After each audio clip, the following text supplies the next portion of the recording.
आज की वीडियो में क्लास 12 फिजिक्स चैप्टर 1 से 14 तक के हम सभी इंपॉर्टेंट क्वेश्चन यहाँ पर सोल्व करने वाले हैं। ठीक है, विद आंसर देखेंगे। अगर आपने कुछ पढ़ा भी नहीं है फिजिक्स में तब भी आपका काम हो जाएगा, इनको 100% तैयार कर लेना। ठीक है, सब आपको कवर हो जाएगा आपका सिलेबस। ठीक है, चैप्टर 1 से 14 तक के देखेंगे पूरी किताब के, क्या पूरी किताब के 60 बीवाई आए हुए बहुत बार रिपीट होते हैं क्वेश्चन, यही लिए हैं बार बार। ठीक है, फालतू का एक क्वेश्चन नहीं लिया है। तो देखिए पहला क्वेश्चन हमारे पास, देखिए विद्युत क्षेत्र की तीव्रता की परिभाषा, मात्रक एवं बीमा लिखिए। सब इनको कॉपी में नोट करते जाना। ठीक है, विद्युत क्षेत्र के अंदर किसी बिंदु पर विद्युत क्षेत्र की तीव्रता उस बिंदु पर रखे एकांक धनावेश पर लगने वाले बल के बराबर होती है। क्या होती है? लगने वाले बल के बराबर होती है। अब शॉर्ट फॉर्म में परिभाषा इस टाइप से लिखना कि उस बिंदु पर रखे एकांक धनावेश, इसके आगे है एकांक धनावेश पर लगने वाले बल के क्या होती है? बराबर होती है। इसे क्या कहते हैं? विद्युत क्षेत्र की तीव्रता कहते हैं। या पढ़ना चाहते हैं लिखना चाहते हैं इस टाइप से लिख लेना, विद्युत क्षेत्र के अंदर किसी बिंदु पर विद्युत क्षेत्र की तीव्रता उस बिंदु पर रखे एकांक धनावेश पर लगने वाले बल के बराबर होती है। बस हो गया काम। इसका मात्रक, बल का मात्रक क्या होता है? न्यूटन, और क्यू का मात्रक क्या होता है? कूलम। तो क्या हो जाएगा? इसका मात्रक न्यूटन प्रति कूलम हो जाएगा। यहाँ पर क्या हो जाएगा? न्यूटन प्रति कूलम हो जाएगा। इसका मात्रक लिख लीजिए। यहाँ पर मात्रक क्या होता है? इसका मात्रक न्यूटन प्रति कूलम। यहाँ पर लिखिए, इसका मात्रक बताया था ये क्या होता है? न्यूटन, इसका मात्रक कूलम। तो यहाँ पर मात्रक क्या हो जाएगा? न्यूटन प्रति कूलम। बीमा क्या हो जाएगी इसकी? mL/T-3 बीमा कभी नहीं पूछा, सबसे ज़्यादा मात्रक पूछा जाता है। ठीक है, इस क्वेश्चन को नोट कर लीजिए। यहाँ पर पहला आपका क्वेश्चन हो गया यहाँ पर। ठीक है, अब देखिए दूसरा देखेंगे हम। अब देखिए दूसरा क्वेश्चन यहाँ पर, देखिए विद्युत फ्लास्क की परिभाषा, मात्रक तथा बीमा लिखिए। मोस्ट इंपॉर्टेंट है, इसी में से 100% हम बताने हैं, इसी में से आपके फंसने क्वेश्चन, इसलिए हमने 100% लिख दिया। ठीक है, फंसने क्वेश्चन, कहीं बाहर जा ही नहीं सकता पेपर। देखिए विद्युत क्षेत्र में स्थित, क्या लिखेंगे? विद्युत क्षेत्र में स्थित किसी काल्पनिक पृष्ठ से, जो काल्पनिक होता है, काल्पनिक पृष्ठ से पृष्ठ के अभिलंबत दिशा में, क्या अभिलंबत दिशा में, ठीक है, दिशा में गुजरने वाली कुल विद्युत बल रेखाओं की संख्या को उस पृष्ठ से बद्ध विद्युत फ्लास्क कहते हैं। इसका विद्युत फ्लास्क समझ लीजिए। यहाँ पर क्या होता है विद्युत फ्लास्क? जो कोई हमारे पास काल्पनिक पृष्ठ होगा, काल्पनिक पृष्ठ से अभिलंबत दिशा में जितनी रेखाएं गुजरेंगी, ठीक है, जितनी रेखाएं गुजरेंगी, ये रेखाओं की संख्या को, जितनी रेखाओं की संख्या होगी उसे कहते हैं विद्युत फ्लास्क कहते हैं, इलेक्ट्रिक फ्लास्क कहते हैं यहाँ पर। ठीक है, कुछ नहीं यहाँ पर देखिए लिखेंगे विद्युत क्षेत्र में स्थित किसी काल्पनिक पृष्ठ से, कोई काल्पनिक पृष्ठ ले लेंगे ऊपर, पृष्ठ से अभिलंबत दिशा में गुजरने, जो अभिलंबत दिशा में जो गुजरेंगे, परपेंडिकुलर डायरेक्शन में जो गुजरेगी हमारे कुल विद्युत बल, total electric line, total electric force line की विद्युत बल रेखाएं की संख्या जो होगी उसी को कहते हैं पृष्ठ से बद्ध विद्युत फ्लास्क कहते हैं। इसे फाई इसे प्रदर्शित करते हैं यहाँ पर। यह क्या है? एक अदिश राशि है। इसका मात्रक क्या लिख देंगे? फाई बराबर क्या होता है? E vector dot A. ठीक है, तो इसको हटाएंगे, बहुत काम आता है न्यूमेरिकल में, डेरिवेशन में ध्यान रखना। मात्रक क्या होता है इसका? इस पर न्यूमेरिकल 1 नंबर का पूछा जाता है, आप कर लें। यहाँ पर विद्युत क्षेत्र की तीव्रता दी होगी और यहाँ पर वेक्टर रूप में दिया होगा। ठीक है, आप कर लेंगे मल्टीप्लाई, क्लास 11 में उस टाइप से क्वेश्चन पड़ा होता है। मात्रक क्या हो जाएगा? न्यूटन मीटर स्क्वायर प्रति कूलम। बीमा क्या होती है? होती है। बस एक दूसरा भी क्वेश्चन हो गया हमारे पास। अब देखिए तीसरा देखेंगे। ठीक है, सब इंपॉर्टेंट है, सब नोट करते रहना, बहुत सिंपल भाषा में लिखे हुए। अब देखेंगे कहीं मॉडल पेपर उठा के कितनी लैंग्वेज लिखी हुई है किस टाइप से।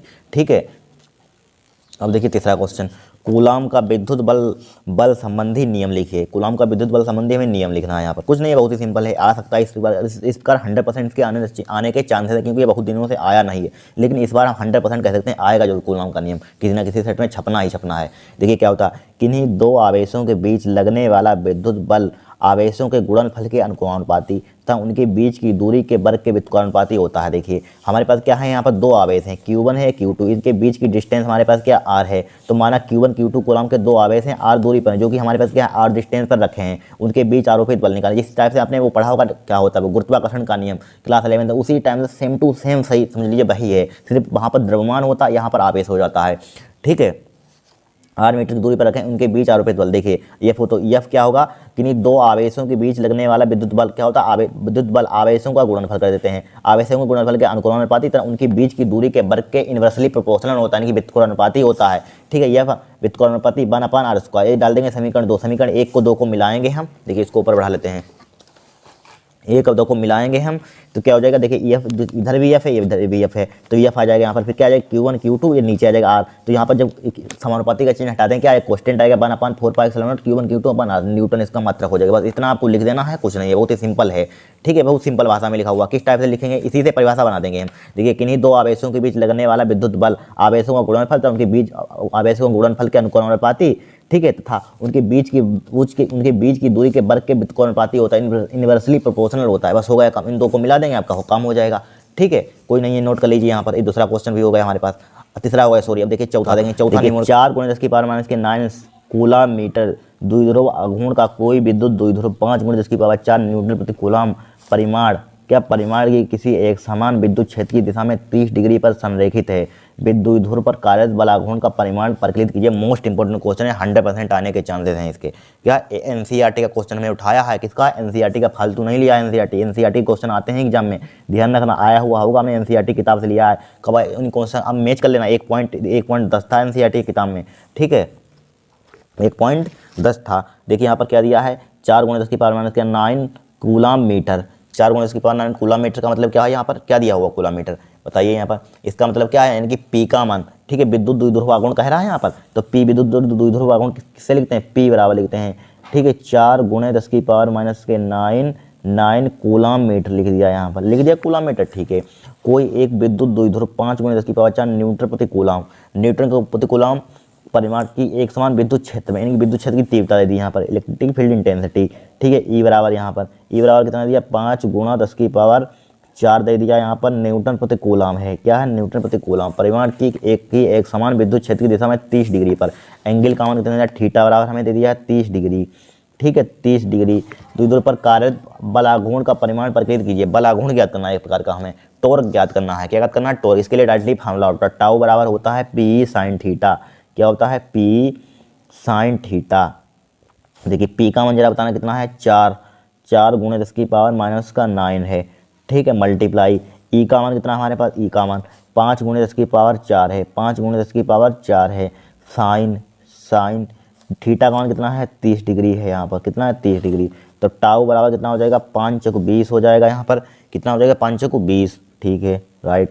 अब 10⁻⁴ यहाँ पर 10⁻⁻9 9 में से 4 गया कितना बचेगा 10⁻5 10⁻⁻5 बचेगा, ठीक है। अब साइन 30 का मान कितना होता है 1/2 होता है, 1/2 इससे कैंसिल आउट कर दीजिए, कितना आ जाएगा 10 × 10⁻⁻5 आ जाएगा। 1 घटा दीजिए, यहाँ पर कितना बचेगा 10⁻⁻4 बचेगा, यहाँ पर टाउ बराबर क्या बचेगा 10⁻⁻4। इसका मात्रक क्या होता है जरा बताना, क्या होता है न्यूटन मीटर कहाँ से अभी बता रहे हैं। देखिए टाउ बराबर फार्मूला पढ़ा होगा आपने क्लास 11th में, F × R होता है। क्या होता है F × R, यानी कि बल गुणे लंबवत दूरी, ठीक है। तो बल का मात्रक क्या होता है न्यूटन, दूरी का मात्रक क्या होता है मीटर, इसलिए न्यूटन मीटर इसका मात्रक हो जाता है। ये भी हमारे पास क्वेश्चन हो गया यहाँ पर, ठीक है दूसरा क्वेश्चन हो गया, चौथा हो गया सॉरी। अब देखिए अब नेक्स्ट देखेंगे क्वेश्चन हम। अब देखिए चैप्टर नंबर 2 के, ठीक है 5वां क्वेश्चन, विद्युत विभव की परिभाषा मात्रक विभव सूत्र लिखिए। वेरी सिंपल है परिभाषा, देखिए ठीक है इस टाइप से हमको कहीं ज़्यादा लिखी नहीं मिलेगी, मॉडल वॉडल पेपर में ढूंढ लेना, ठीक है वो सिंपल भाषा में लिखी हुई है। देखिए विद्युत क्षेत्र के अंदर किसी बिंदु पर विद्युत विभव उस बिंदु पर एकांक धनावेश को अनंत से लाने में किए गए कार्य के बराबर होता है। क्या होता है, विद्युत विभव बराबर होता है, ठीक है। यह एक अदिश राशि है। क्या लिखेंगे, विद्युत क्षेत्र के अंदर किसी बिंदु पर विद्युत विभव किसी बिंदु पर विद्युत विभव उस बिंदु तक एक का मतलब एक धनावेश को अनंत से लाने में किए गए कार्य क्या होता है, विद्युत विभव बराबर होता है। यह एक अदिश राशि देखिए बराबर है यहाँ पर। देखिए क्या लिखिए, विद्युत क्षेत्र के अंदर किसी बिंदु पर विद्युत विभव उस बिंदु पर एकांक धनावेश, इसके आगे क्या हुआ एकांक धनावेश को अनंत से, कहाँ से लेंगे अनंत से लाने में जो कार्य होता है, डब्ल्यू मतलब जो कार्य होता है, डब्ल्यू मतलब कार्य वर्ग होता है, वर्ग का किए गए कार्य क्या होता है, विभव बराबर होता है। बस इसी को लिख लीजिए, यही लिखी हुई परिभाषा। विद्युत क्षेत्र के अंदर किसी बिंदु पर विद्युत विभव उस बिंदु तक एकांक धनावेश को अनंत से लाने में किए गए कार्य के बराबर होता है। यह एक अदिश राशि है। बी बराबर फार्मूला क्या होता है, W/Q0 मात्र क्या होता है, जूल प्रति कूलम या वोल्ट होता है, ठीक है। बीमा लिख लीजिए, इसकी ये होती है। बीमा पूछने नहीं जाती लेकिन लिख दी हमने, ठीक है हो गया क्वेश्चन ये। अब देखिए छठा क्वेश्चन यहाँ पर, छठा क्वेश्चन क्या है, फार्मूला जरूर याद कर लें, इस पर न्यूमेरिकल पूछा जाता है। एक फेरेड की परिभाषा लिखिए, वेरी मोस्ट इंपॉर्टेंट परिभाषा इस बार के लिए, ध्यान रखना 100% छपेगी परिभाषा, ठीक है। फंसेगी पहले इसी में से फंस जाएगा। फेरेड की परिभाषा देखिए क्या होता है, एक फेरेड उस चालक की धारिता होगी जिसका 1 कूलम आवेश देने पर उसके विभव से 1 वोल्ट की वृद्धि कर दें। क्या होता है, एक फेरेड उस चालक की धारिता होगी जिसमें क्या 1 कूलम अगर हम आवेश देते हैं तो उसके विभव में क्या होता है 1 वोल्ट की वृद्धि कर दें, ठीक है। 1 कूलम का आवेश देने पर क्या हो जाता है, उसके विभव में क्या कर देते हैं 1 वोल्ट की वृद्धि कर दें। यही क्या होता है हमारे पास एक फेरेड की परिभाषा होती है, ठीक है। एक फेरेड उस चालक की धारिता होगी जिसको 1 कूलम आवेश देने पर उसके विभव से 1 वोल्ट की वृद्धि कर दें। बस हो गया क्वेश्चन ये वाला हमारा। अब देखिए यहाँ पर छठा हो गया, 7वां देखिए, विभव परिवर्तता से क्या तात्पर्य है, इसका मतलब क्या मोस्ट इंपॉर्टेंट है। या दूरी के सापेक्ष विभव परिवर्तन की दर को विभव परिवर्तता कहते हैं। या इस टाइप से लिख लिए, विद्युत क्षेत्र में किसी दिशा में दूरी परिवर्तन के साथ या दूरी परिवर्तन के साथ विभव परिवर्तन की दर को विभव परिवर्तता कहते हैं, ठीक है। दूरी क्या दूरी के परिवर्तन यानी कि विद्युत क्षेत्र में विद्युत क्षेत्र की दिशा में दूरी परिवर्तन के साथ डी मतलब डी का डिफरेंशिएशन में परिवर्तन हो रहा है, चेंज हो रहा है, परिवर्तन के साथ विभव परिवर्तन, इसमें भी परिवर्तन, डी का मतलब परिवर्तन होता है, चेंज होता है, परिवर्तन की दर लिखी हुई है, दर बोलते हैं, इसी को कहते हैं विभव परिवर्तन कहते हैं। ठीक है, विद्युत क्षेत्र की दिशा में दूरी परिवर्तन के साथ विभव परिवर्तन की दर को क्या कहते हैं, विभव परिवर्तन कहते हैं। बस हो गया काम, इतना आपको लिख देना था यहाँ पर। ठीक है, अब देखिए 8वां क्वेश्चन देखेंगे। देखिए 8वां न्यूमेरिकल है, वेरी वेरी मोस्ट इंपॉर्टेंट है, बहुत बार आ चुका है। देखिए हमने एनसीईआरटी के भी क्वेश्चन बहुत उठाए हैं जो पेपर में बहुत बार आने वाले हैं, जो मोस्ट इंपॉर्टेंट है उनको भी लिए हैं। ठीक है, 1-10 माइक्रोफेरेड संधारित्र की, देखिए आपका पेपर किससे बनता है, एनसीईआरटी की बुक से बनता है, हमेशा ध्यान रखना। जो चलती है वही तो सरकार बनाएगी, एनसीईआरटी के बोर्ड वाले वही तो बनाएंगे, इसलिए एनसीईआरटी की बुक से ज़्यादातर पेपर बनता है, ध्यान रखना। ठीक है, 1-10 माइक्रोफेरेड के संधारित्र का विभवांतर 100 वोल्ट से 200 वोल्ट कर देने पर उसकी ऊर्जा में वृद्धि की गणना कीजिए। क्या उसकी ऊर्जा में वृद्धि की गणना करनी है यहाँ पर, वेरी सिंपल है, कुछ नहीं है। क्या दिया है 10 माइक्रोफेरेड, क्या दे दिया हमें धारिता दे दी यहाँ पर, कैपेसिटर सी बराबर क्या दे दिया है 10 माइक्रोफेरेड। इसका जरा मात्रक बताना, इसको कन्वर्ट, एक फेरेड में 1 माइक्रोफेरेड में 10 की पावर माइनस के 6 फेरेड होते हैं, मालूम होगा, बेसिक सी बातें सब मालूम होनी चाहिए। 10 की पावर माइनस के 6 फेरेड हो जाएगा यहाँ पर, क्या हो जाएगा 10 की पावर माइनस के 6 फेरेड हो जाएगा। फिर देखिए विभवांतर 100 वोल्ट से 200 वोल्ट कर देने पर क्या 100 वोल्ट पहले होता है B1 100 वोल्ट, पहले शुरू इनिशियल होता है फिर फाइनल हो जाता है। तो B1 का मान कितना दे दिया यहाँ पर 100 वोल्ट दे दिया यहाँ पर। ठीक है, B1 का मान 100 वोल्ट, B2 का कितना दिया है 200 वोल्ट दे दिया यहाँ पर, 200 वोल्ट दे दिया यहाँ पर, 200 वोल्ट मात्रा लगा दीजिए, लगा दिया। बस क्या ज्ञात कीजिए, ऊर्जा में वृद्धि की गणना कीजिए, ऊर्जा में वृद्धि की गणना करनी है, वेरी सिंपल है। डेल्टा यू का मान एक प्रकार का ज्ञात करना है आपको, डेल्टा यू की वृद्धि की गणना कीजिए। इसके लिए ऊर्जा में वृद्धि फार्मूला होता है, ऊर्जा में वृद्धि, ऊर्जा में वृद्धि का फार्मूला क्या होता है, डेल्टा यू बराबर होता है 1/2 सी B2 माइनस B2 का स्क्वायर माइनस का B1 का स्क्वायर। ये क्या होता है हमारे पास फार्मूला होता है। ठीक है, ये क्या होता है हमारे पास फार्मूला होता है, या इसमें एक a square plus b square का फार्मूला बन रहा है, A plus b A minus b. अगर फार्मूला लगाना चाहते हैं तो, अगर नहीं आपको फार्मूला मालूम तो ऐसे ही लगा दीजिए, यहाँ पर बन रहा है A square minus b square का फार्मूला, ये रहने दीजिए, कोई दिक्कत नहीं है, इस पर क्यों स्क्वायर लगा रहे हैं। ठीक है, बराबर 1/2 सी का मान जरा कितना दिया है, सी का मान देखिए, सी का मान है 10 गुणा 10 की पावर माइनस का 6 लिख दिया। B2 का जरा बताना कितना है 200 का स्क्वायर हो जाएगा यहाँ पर। ठीक है, बड़ा ब्रैकेट लगाइए, 200 का स्क्वायर हो जाएगा, माइनस B1 का मान कितना दिया है 100 का स्क्वायर हो जाएगा यहाँ पर, 100 का स्क्वायर हो गया, यहाँ पर ब्रैकेट लगा दीजिए। चाहे फार्मूला लगाना, फार्मूला मत लगाना चाहे ना लगाइए, 2 से इसको उड़ा दीजिए, कितना बचेगा 5 गुणा 10 की पावर माइनस का 6 बचेगा यहाँ पर। 200 का स्क्वायर जरा बताना कितना होता है, 200 का स्क्वायर कितना होता है 2 दूनी 4, इसका 2 का स्क्वायर कीजिए, 4 पहले हो जाएगा यहाँ पर। अब दो जीरो हैं, 2 बार बढ़ा दीजिए, एक बार 0 2 0, एक बार 2 0, इस टाइप से बर कर देते हैं बड़े बड़े नंबर का। अब देखिए यहाँ पर 1 का बर करेंगे, एक ही 2 जीरो हैं तो 1 2 बढ़ा दिया, बस इसकी घटा दीजिए, आपका आंसर आ जाएगा यहाँ पर। कितना है यहाँ पर, इकाई दहाई सैकड़ा हज़ार 10,000 40,000, इकाई दहाई सैकड़ा हज़ार 10,000 10,000, 40,000 में से 10,000 का कितना बचेगा बताइए यहाँ पर। ठीक है, बताइए कितना बचेगा यहाँ पर, 40,000 में से 10,000 गया, कितना बचेगा यहाँ पर 30,000 बचेगा। 5 गुणा 10 की पावर माइनस का 6, 30,000 बचेगा यहाँ पर, 30,000। ठीक है, 3,000 लिखते हैं, उसमें एक और जीरो बढ़ा देते हैं। ठीक है, कितना हो जाएगा 30,000 हो जाएगा, इकाई दहाई सैकड़ा हज़ार 10,000। ठीक है, 30,000 हो गया। अब इसकी मल्टीप्लाई कर दीजिए, या रुक जाइए 5, इसके 5 गुणा, रुक जाइए, दिख रहा होगा आपको, दिख ही नहीं रहा होगा। ठीक है, इसको ऊपर बढ़ा देते हैं। ठीक है, देखिए 5 गुणा 3 लिख दिया यहाँ पर, 10 की पावर माइनस का 6 लिख दिया मल्टीप्लाई। अब देखिए 3 2 4 जीरो में 10 की पावर क्या हो जाएगा 4 हो जाएगा, 5 3 कितना हो जाएगा 15 हो जाएगा। ठीक है, 6 में से कितना बचेगा 10 की पावर माइनस का 2 बचेगा। इसी को क्या ले सकते हैं हम, इसको ले सकते हैं 15, नीचे माइनस वाली क्या हो जाती है ऊपर आ जाता है, नीचे आ जाएगा 100 हो जाएगा। जो ऊपर ले जाते हैं माइनस क्या हो जाती है, नीचे जाते हैं प्लस की हो जाती है, तो क्या हो जाएगा 0.15। किसका मात्रा क्या होता है, जूल हो जाएगा यहाँ पर, चूँकि ऊर्जा है। ठीक है, वृद्धि है, तो क्या हो जाएगा आपका आंसर हो जाएगा यहाँ पर। कोई कठिन क्वेश्चन था बताइए, यहाँ पर कुछ नहीं कठिन था, हो गया क्वेश्चन ए भी। ठीक है, वो सिंपल क्वेश्चन हम करवाएंगे आपको, बहुत ही सिंपल भाषा में, आपको एक ही बार याद हो जाएगा, पेपर इसमें से 100% फंस जाएगा पूरा। ठीक है, इनको आपको करते जाना है सब।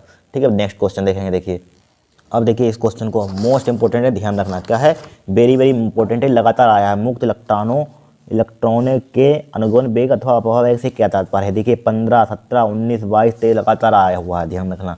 देखिए क्या होता है, इलेक्ट्रॉनों को प्राप्त वह सूक्ष्म नियत वेग जो इलेक्ट्रॉनों को तार की लंबाई के अनुदिश ठीक है अनुदिश उच्च विभव वाले सिरों की ओर गति के लिए प्रेरित करता है, अनुगमन वेग कहलाता है। जो इलेक्ट्रॉन होते हैं वे उच्च कम विभव से उच्च विभव की ओर जाते हैं, इसी को कहते हैं अनुगमन वेग कहते हैं। जो इलेक्ट्रॉन में गति होती है उसी को कहते हैं अनुगमन वेग कहते हैं, यही लिखा हुआ है, समझ लीजिए। ठीक है, इलेक्ट्रॉनों को प्राप्त हुआ सूक्ष्म नियत वेग जो इलेक्ट्रॉनों को तार की लंबाई के अनुदिश उच्च विभव वाले सिरों की ओर गति के लिए प्रेरित करता है। जो इलेक्ट्रॉन होते हैं उच्च विभव की ओर क्या करते हैं, गति करते हैं, वे गति के लिए क्या करता है, प्रेरित करता है, अनुगमन वेग कहलाता है, इसी को कहते हैं अनुगमन वेग कहलाते हैं। इसे BD से प्रदर्शित करते हैं। यहाँ पर कठिन परिभाषा है, कुछ नहीं, यहाँ पर ये भी डेफिनेशन हो गई, यहाँ पर लिख लीजिए इसको भी। ठीक, कुछ नहीं, इलेक्ट्रॉन को प्राप्त हुआ सूक्ष्म नियत वेग जो इलेक्ट्रॉनों को तार की लंबाई के अंदर उच्च विभव वाले सिरों की ओर गति के लिए क्या करता है, प्रेरित करता है, अनुगमन वेग कहलाता है, इसे BD से प्रदर्शित करते हैं। 100% ये परिभाषा आएगी, हम बता रहे हैं। ठीक है, अब देखिए 10वां क्वेश्चन देखेंगे। अब देखिए 11वां क्वेश्चन, विद्युत परिपथ के लिए किरचॉफ के नियमों का आवश्यक परिपथ चित्र देते हुए उल्लेख कीजिए। ठीक है, मोस्ट इंपोर्टेंट लगातार हो गया 16, 17, 19, 22, 23।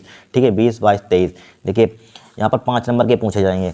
ठीक है, देखिए प्रथम नियम है संधि अथवा धारा का नियम। क्या होता है, किसी विद्युत परिपथ में किसी संधि पर मिलने वाली समस्त धाराओं का बीजगणितीय योग शून्य होता है। ठीक है, इसका मतलब क्या होता है, समेसन, मतलब क्या होता है, यहाँ पर समेसन होता है, इसका मतलब होगा योग। क्या होता है, योग।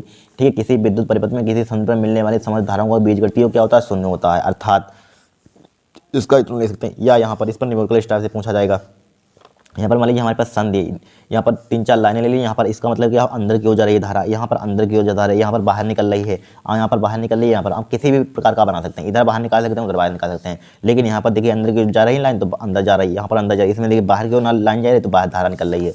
ठीक है, अब देखिए यहाँ पर क्या होता है, संधि की ओर आने वाली धारा धनात्मक, मतलब संधि से दूर जाने वाली धारा क्या होती है, ऋणात्मक। संधि की ओर आ रही है, देखिए I1 आ रही है, I2 आ रही है। ठीक है, I1 I2, बाहर कौन सी जा रही है, I3 जा रही है, I4 जा रही है, I5 जा रही है, I3 जा रही है, I4 जा रही है, I5 जा रही है, माइनस बराबर क्या हो जाएगा, 0। ठीक है, क्या होता है, किसी विद्युत परिपथ में किसी संधि पर मिलने वाली समस्त धाराओं का बीजगणितीय योग क्या होता है, बीजगणितीय योग 0 होता है, 0 कर दिया यहाँ पर। अब माइनस वालों को उधर भेज दिया। यह नियम किसका, यह नियम लिख लीजिए, 1 नंबर का पूछा जाएगा। इस प्रकार का नियम आवेश संरक्षण को व्यक्त करता है। ठीक है, लिख लीजिए। अब देखिए द्वितीय नियम, यहाँ पर द्वितीय नियम क्या होता है, रुक जाइए। द्वितीय नियम या बोल्टता अथवा पास का नियम। यहाँ पर देखिए किसी विद्युत परिपथ में प्रत्येक बंद पास के विभिन्न खंडों में बहने वाली धाराओं तथा संगत प्रतिरोधों के गुणनफल का बीजगणितीय योग उस पास में लगने वाले विद्युत वाहक बल के बीजगणितीय योग के बराबर होता है। अर्थात समेसन बराबर I वाला समासन E। ठीक है, इसकी परिभाषा किस टाइप से बनाएंगे, किसी विद्युत परिपथ में प्रत्येक बंद पास के विभिन्न खंडों में बहने वाली धारा, प्रत्येक बंद पास में विभिन्न खंडों में बहने वाली धारा क्या होती है, धारा तथा उसके संगत प्रतिरोध का गुणनफल का बीजगणितीय योग। इसका मतलब क्या होता है, बीजगणितीय योग उस पास के लगने वाले विद्युत वाहक बल के क्या होता है, बराबर होता है। बराबर है, यहाँ पर बराबर का चिन्ह लगा हुआ, इस टाइप से नियम हो गया। अब देखिए, अब यहाँ पर चित्र बना लीजिएगा, चित्र बनाना चाहते हैं यहाँ इस टाइप से एक परिपथ आप बना देंगे। यहाँ पर देखिए धारा में से प्लस से माइनस की ओर बहती है ज़्यादातर। देखिए इधर I1 चली गई धारा यहाँ पर, अब देखिए इधर आई, यहाँ पर इसकी प्लस है तो इसकी इधर I2 चली गई यहाँ पर। ठीक है, इधर I2 चली गई, फिर इधर से आई, देखिए इधर आएगी ये I1 इधर आएगी, I1 इधर आएगी, I2 दोनों जुड़कर यहाँ पर आएगी, I1 प्लस I2। इसके प्रतिरोध दे दिए यहाँ पर R1 R2 I3, सेल दे दिया I1 E1 E2। यहाँ पर बंद पास 1 मान लिया, बंद पास 2 मान लिया है वाला। ठीक है, तो देखिए इस नियम के अनुसार बंद पास 1 के लिए किरचॉफ का द्वितीय नियम क्या होता है, बताइए। यहाँ पर किसी विद्युत परिपथ में प्रत्येक बंद पास में विभिन्न खंडों में बहने वाली धारा या संगत प्रतिरोध का गुणनफल का बीजगणितीय योग उस पास में लगे विद्युत वाहक बल के क्या होता है, बराबर होता है। इसी को कहते हैं द्वितीय नियम कहते हैं। तो यहाँ पर देखिए धारा बहने वाली बंद पास में बहने वाली धारा तो संगत प्रतिरोध का गुणनफल। तो यहाँ पर देखिए जिधर धारा की ओर चलते हैं तो प्लस का लेते हैं, धारा के विपरीत चलते हैं माइनस के लेते हैं, प्लस से माइनस के चलते विद्युत वाहक बल प्लस का लेते हैं यहाँ पर। ठीक है, माइनस से प्लस की ओर जाते हैं वो छोड़िए, एक ध्यान रखिए, फिर उल्टा कर देते हैं। ठीक है, प्लस से माइनस की ओर चले तो इवन का मान क्या लेते हैं, पॉजिटिव लेंगे। यहाँ पर इवन विद्युत वाहक बल का मान बता रहे हैं। ठीक है, तो यहाँ पर देखिए I1 इधर से चल रहे हैं, ये वाला बंद पास ले रहे हैं, I1 R1 हो जाएगा। फिर देखिए इधर की ओर आ रहे हैं, यहाँ पर धारा हम उधर जा रहे हैं लेकिन धारा इधर है तो क्या हो जाएगा, नेगेटिव हो जाएगा, माइनस के I2 R आ जाएगा। देखिए प्लस से शुरू किया माइनस की ओर, प्लस से शुरू किया, यहाँ पर माइनस की ओर इधर जाएंगे तो क्या हो जाएगा, E1 माइनस का E2 हो जाएगा, E1 माइनस का E2 हो गया। ठीक है, इसी प्रकार बंद पास 2 ले लिए, यहाँ पर बंद पास 2 ले लिए यहाँ पर, तो इधर से शुरू करेंगे प्लस से माइनस की I2 हो जाएगा, R2 हो जाएगा। प्लस का देखिए हम धारा की दिशा में चल रहे हैं तो प्लस का हो जाएगा I1 plus R2 plus R3। अब देखिए प्लस से माइनस की चल रहे हैं, यहाँ पर कोई इसमें 2 विद्युत वाहक बल थे, इसमें एक भी है तो क्या हो जाएगा, बराबर E2 के बराबर हो जाएगा। यह नियम ऊर्जा संरक्षण का व्यक्त करता है। बस इतना आप लिख लेंगे, आपका 5 नंबर मिल जाएगा यहाँ पर। ठीक है, कुछ नहीं है, बड़ा सिंपल भाषा में लिखा हुआ है, हो गया ये भी क्वेश्चन, नोट कर लीजिए यहाँ पर। ठीक है, अब देखिए 12वां क्वेश्चन, विशिष्ट चालकता क्या है, इसका मात्रा तथा विनिमय क्या है। देखिए किसी पदार्थ के विशिष्ट प्रतिरोध के व्युत्क्रम को उस पदार्थ की विशिष्ट चालकता कहते हैं। क्या कहते हैं, विशिष्ट चालकता कहते हैं। इसे सिग्मा से प्रदर्शित करते हैं। यहाँ पर देखिए क्या है, विशिष्ट चालकता। यहाँ पर क्या होती है, किसी विशिष्ट चालक किसी पदार्थ के विशिष्ट प्रतिरोध के व्युत्क्रम को, उल्टा लिखा हुआ इसी को कहते हैं व्युत्क्रम को, ठीक है, व्युत्क्रम को, ठीक है, अपोजिट को क्या होता है, व्युत्क्रम को विशिष्ट चालकता कहते हैं। इसका मतलब क्या होता है, चूंकि हम जानते हैं विशिष्ट प्रतिरोध का मतलब क्या होता है, ओम इनवर्स होता है, मीटर इनवर्स होता है, ठीक है। तो इसकी, ठीक है, ओम इनवर्स होता है, मीटर इनवर्स होता है, राइट, ठीक है। बीमा क्या हो जाएगा हमारे पास, इसका मात्रक हो जाए बीमा, ये लिख लीजिए यहाँ पर। फिर देखिए 13वां क्वेश्चन, यहाँ पर धारा घनत्व की परिभाषा मात्रक बीमा लिखिए। यहाँ पर धारा घनत्व की परिभाषा बीमा मात्रक। धारा घनत्व देखिए क्या होता है, किसी चालक के किसी बिंदु पर प्रति एकांक क्षेत्रफल से अभिलंबवत गुजरने वाली विद्युत धारा को उस बिंदु पर धारा घनत्व कहते हैं। इसे जैसे प्रदर्शित करते हैं, यह एक सदिश राशि है। देखिए इससे परिभाषा बनाएंगे फार्मूला से, जे बराबर क्या होता है, फार्मूला हमारे पास I/A होता है। तो क्या बनाएंगे, किसी चालक के किसी बिंदु पर एकांक प्रति एकांक लिखिए, प्रति एकांक क्षेत्रफल से अभिलंबवत गुजरने वाली विद्युत धारा को, क्या विद्युत धारा को धारा घनत्व कहते हैं, ठीक है, धारा घनत्व कहते हैं। क्या होती है, किसी चालक के किसी बिंदु पर प्रति एकांक क्षेत्रफल से अभिलंबवत जरूर लिखेंगे, अभिलंबवत गुजरने वाली विद्युत धारा को धारा घनत्व कहते हैं। क्या कहते हैं, धारा घनत्व कहते हैं। यहाँ पर इलेक्ट्रिक क्या कहते हैं, इलेक्ट्रिक डेंसिटी, ठीक है, यानी सॉरी करंट डेंसिटी। धारा मतलब क्या होता है, करंट, और यहाँ पर क्या कहते हैं, घनत्व को कहते हैं डेंसिटी, धारा करंट डेंसिटी बोल सकते हैं, ठीक है। मात्रक क्या होता है इसका, एम्पियर मीटर स्क्वायर होता है। बीमा क्या होती है, AL/T-2। बस ये भी क्वेश्चन हमारे पास हो गया, लिख लीजिए, 13वां भी हो गया, ठीक है। अब देखिए 14 देखेंगे क्वेश्चन। अब देखिए 14वां क्वेश्चन, किसी फिलामेंट का 100 सेंटीग्रेड पर प्रतिरोध 100 ओम तथा 400 सेंटीग्रेड पर 200 ओम है। फिलामेंट का प्रतिरोध का ताप गुणांक ज्ञात कीजिए। NCERT का क्वेश्चन है, तो क्वेश्चन नंबर 3.7 2016 में भी आया हुआ क्वेश्चन है, ठीक है। क्या है, किसी फिलामेंट का 100 सेंटीग्रेड का प्रतिरोध इतना है यहाँ पर। तो यहाँ पर T1 देखिए, यहाँ पर प्रतिरोध लिखा हुआ है, प्रतिरोध T1 100 सेंटीग्रेड, T1 यहाँ पर लिखेंगे, इसका किस में लिखेंगे, T1 का टेम्परेचर मतलब यहाँ पर T1 से लिखेंगे, ठीक है। कितना है, 100 सेंटीग्रेड है टेम्परेचर, मतलब टेम्परेचर मतलब लेकिन T1 से लिखेंगे यहाँ पर, ठीक है। प्रतिरोध स्मॉल t से, प्रतिरोध कितना, इस पर कितना है प्रतिरोध R1, इस टेम्परेचर पर R1 प्रतिरोध कितना है हमारे पास, 100 ओम है। यहाँ पर कितना है, 100 ओम है। 400 सेंटीग्रेड पर कितना है हमारे पास, यानी कि T2 कौन कितना है हमारे पास, 400 सेंटीग्रेड पर 400 सेंटीग्रेड जरा प्रतिरोध बताना कितना है, R2 बराबर कितना है, 200 ओम यहाँ पर, ठीक है, 200 ओम है। फिलामेंट के प्रतिरोध का ताप गुणांक ज्ञात कीजिए। ताप गुणांक जरा बताना किससे लिखते हैं, अल्फा से लिखते हैं, ध्यान रखना। NCERT क्वेश्चन 100% आने के चांसेस हैं, इस बात ध्यान रखना, ठीक है। अब बस डायरेक्टली फार्मूला लगा दीजिए। यहाँ पर फार्मूला हमारे पास अल्फा बराबर होता है, क्या होता है, अल्फा बराबर R2 माइनस का R1, ठीक है, डिवाइडेड बाई क्या होता है हमारे पास, R1 T2 होता है, माइनस का क्या होता है, R1 क्या होता है, R1 हाँ नहीं R1 T2 और होता है R2, ठीक है, R2 T2 माइनस का होता है R2 T1 होता है, R2 और R1 यही तो फार्मूला होता है, R1 T2 होता है, और क्या होता है, R2 T1 होता है, R2 T1 ये फार्मूला होता है, राइट, ठीक है। यहाँ पर R1 होगा तो यहाँ पर जस्ट अपोजिट होता है, R1 होगा तो T2 होगा, ध्यान रखना। अगर R2 होगा T1 होगा, ये फार्मूला यहाँ पर याद कर लेना, बस वैल्यू पुट कीजिए, आपका आंसर आ जाएगा। यहाँ पर देखिए अल्फा बराबर R2 का मान कितना है, 200, कितना दिया है, 200 सही है, राइट। R1 का मान कितना हमारे पास, 100 ओम है, यहाँ पर कितना है, 100 ओम है, डिवाइडेड बाई R1 का मान जरा बताना कितना है, 100 है, यहाँ पर कितना लिखा है, 100 लिखा है यहाँ पर, ठीक है। T2 का मान जरा बताना कितना है, 400, यहाँ पर 400 लिखा, माइनस का R2 का मान कितना है, 200 है, 200 लिखा।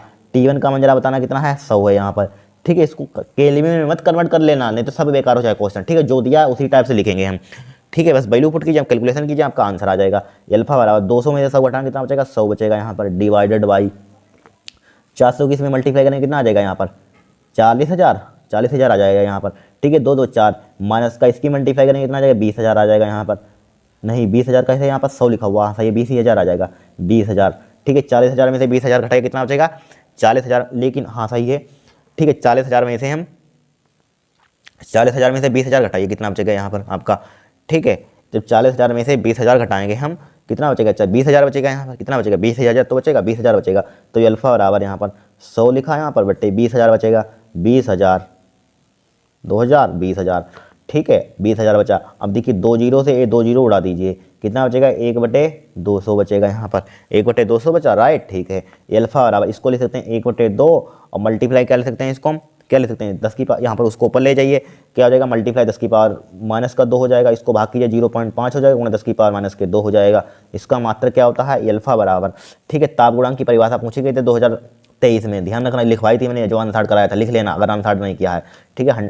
ताप गुणा पर न्यूमेरिकल या न्यूमेरिकल आ जाता है या क्या आ जाती है, परिभाषा आ जाती है। अब हम करवा चुके हैं, आपको न्यूमेरिकल नहीं आया था 2023 में, इसलिए अब न्यूमेरिकल हमने लिया, दिमाग लगाया कि न्यूमेरिकल इस बार आएगा जरूर। ध्यान रखना, बहुत मेहनत लगती है सोचने में, कितना हो जाएगा उसको उधर ले जाइए। क्या हो जाएगा, 5 गुणा 10 की पावर माइनस का 3 हो जाएगा। इसका मात्रा क्या होता है, प्रति सेंटीग्रेड। क्या होता है, प्रति सेंटीग्रेड। ये क्या हो जाएगा, आपका आंसर हो जाएगा, ठीक है। एक क्या हो जाएगा आंसर। देखिए कितना सिंपल सवाल आया था, परिभाषा पूछे गए थे 2023 में, ठीक है, इसी किताब गुणांक की।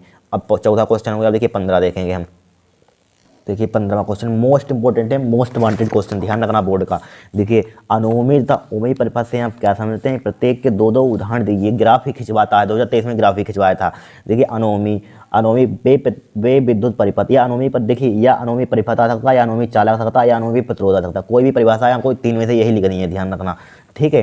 क्या होता है, अनुमेय परिपथ वे विद्युत परिपथ अथवा चालक अथवा प्रतिरोध जो ओम के नियम का पालन नहीं करते हैं। अनुमेय से पहले जो ओम के नियम का पालन नहीं करते हैं क्या कहलाते हैं, अनुमेय परिपथ कहलाते हैं। इसके लिए बीज तथा आयत में खींचा गया ग्राफ सरल रेखा में नहीं होता है, ठीक है, सरल रेखा में नहीं होता। जैसे उदाहरण लिख सकते हैं, टार्च का बल्ब, बहुत बार पूछे गए हैं, ऑब्जेक्टिव में आ जाते हैं। टार्च का बल्ब, ट्रांजिस्टर, डायोड बल्ब, ठीक है, ट्रांजिस्टर डायोड बल्ब, ठीक है, थर्मिस्टर आदि, ठीक है, थर्मिस्टर आदि लिख देंगे यहाँ पर। क्या लिख देंगे, थर्मिस्टर आदि। इसका देखिए ग्राफ बना लीजिए यहाँ पर, ठीक है। ग्राफ देखिए सरल रेखा में नहीं होगा, समझिए टार्च का बल्ब है यहाँ पर इस टाइप से, ठीक है। इसका एंगल क्या होगा, थीटा, इधर क्या होगी, धारा आई होगी, इसका क्या होगी, बी होगी, ठीक है। अनुमेय परिपथ लिख लीजिए परिभाषा यहाँ पर, ठीक है। जो ओम के नियम का पालन नहीं करते हैं अनुमेय परिपथ कहलाते हैं। इसका ग्राफ बना लेना, आपका काम हो जाएगा। उदाहरण ये मतलब कि इसके उदाहरण जरूर याद कर लेना, यहाँ पर ग्राफ जरूर कर लेना, ग्राफ खिंचवाता है, ध्यान रखना, ठीक है। अब देखिए देखेंगे ओमी प्रतिरोध।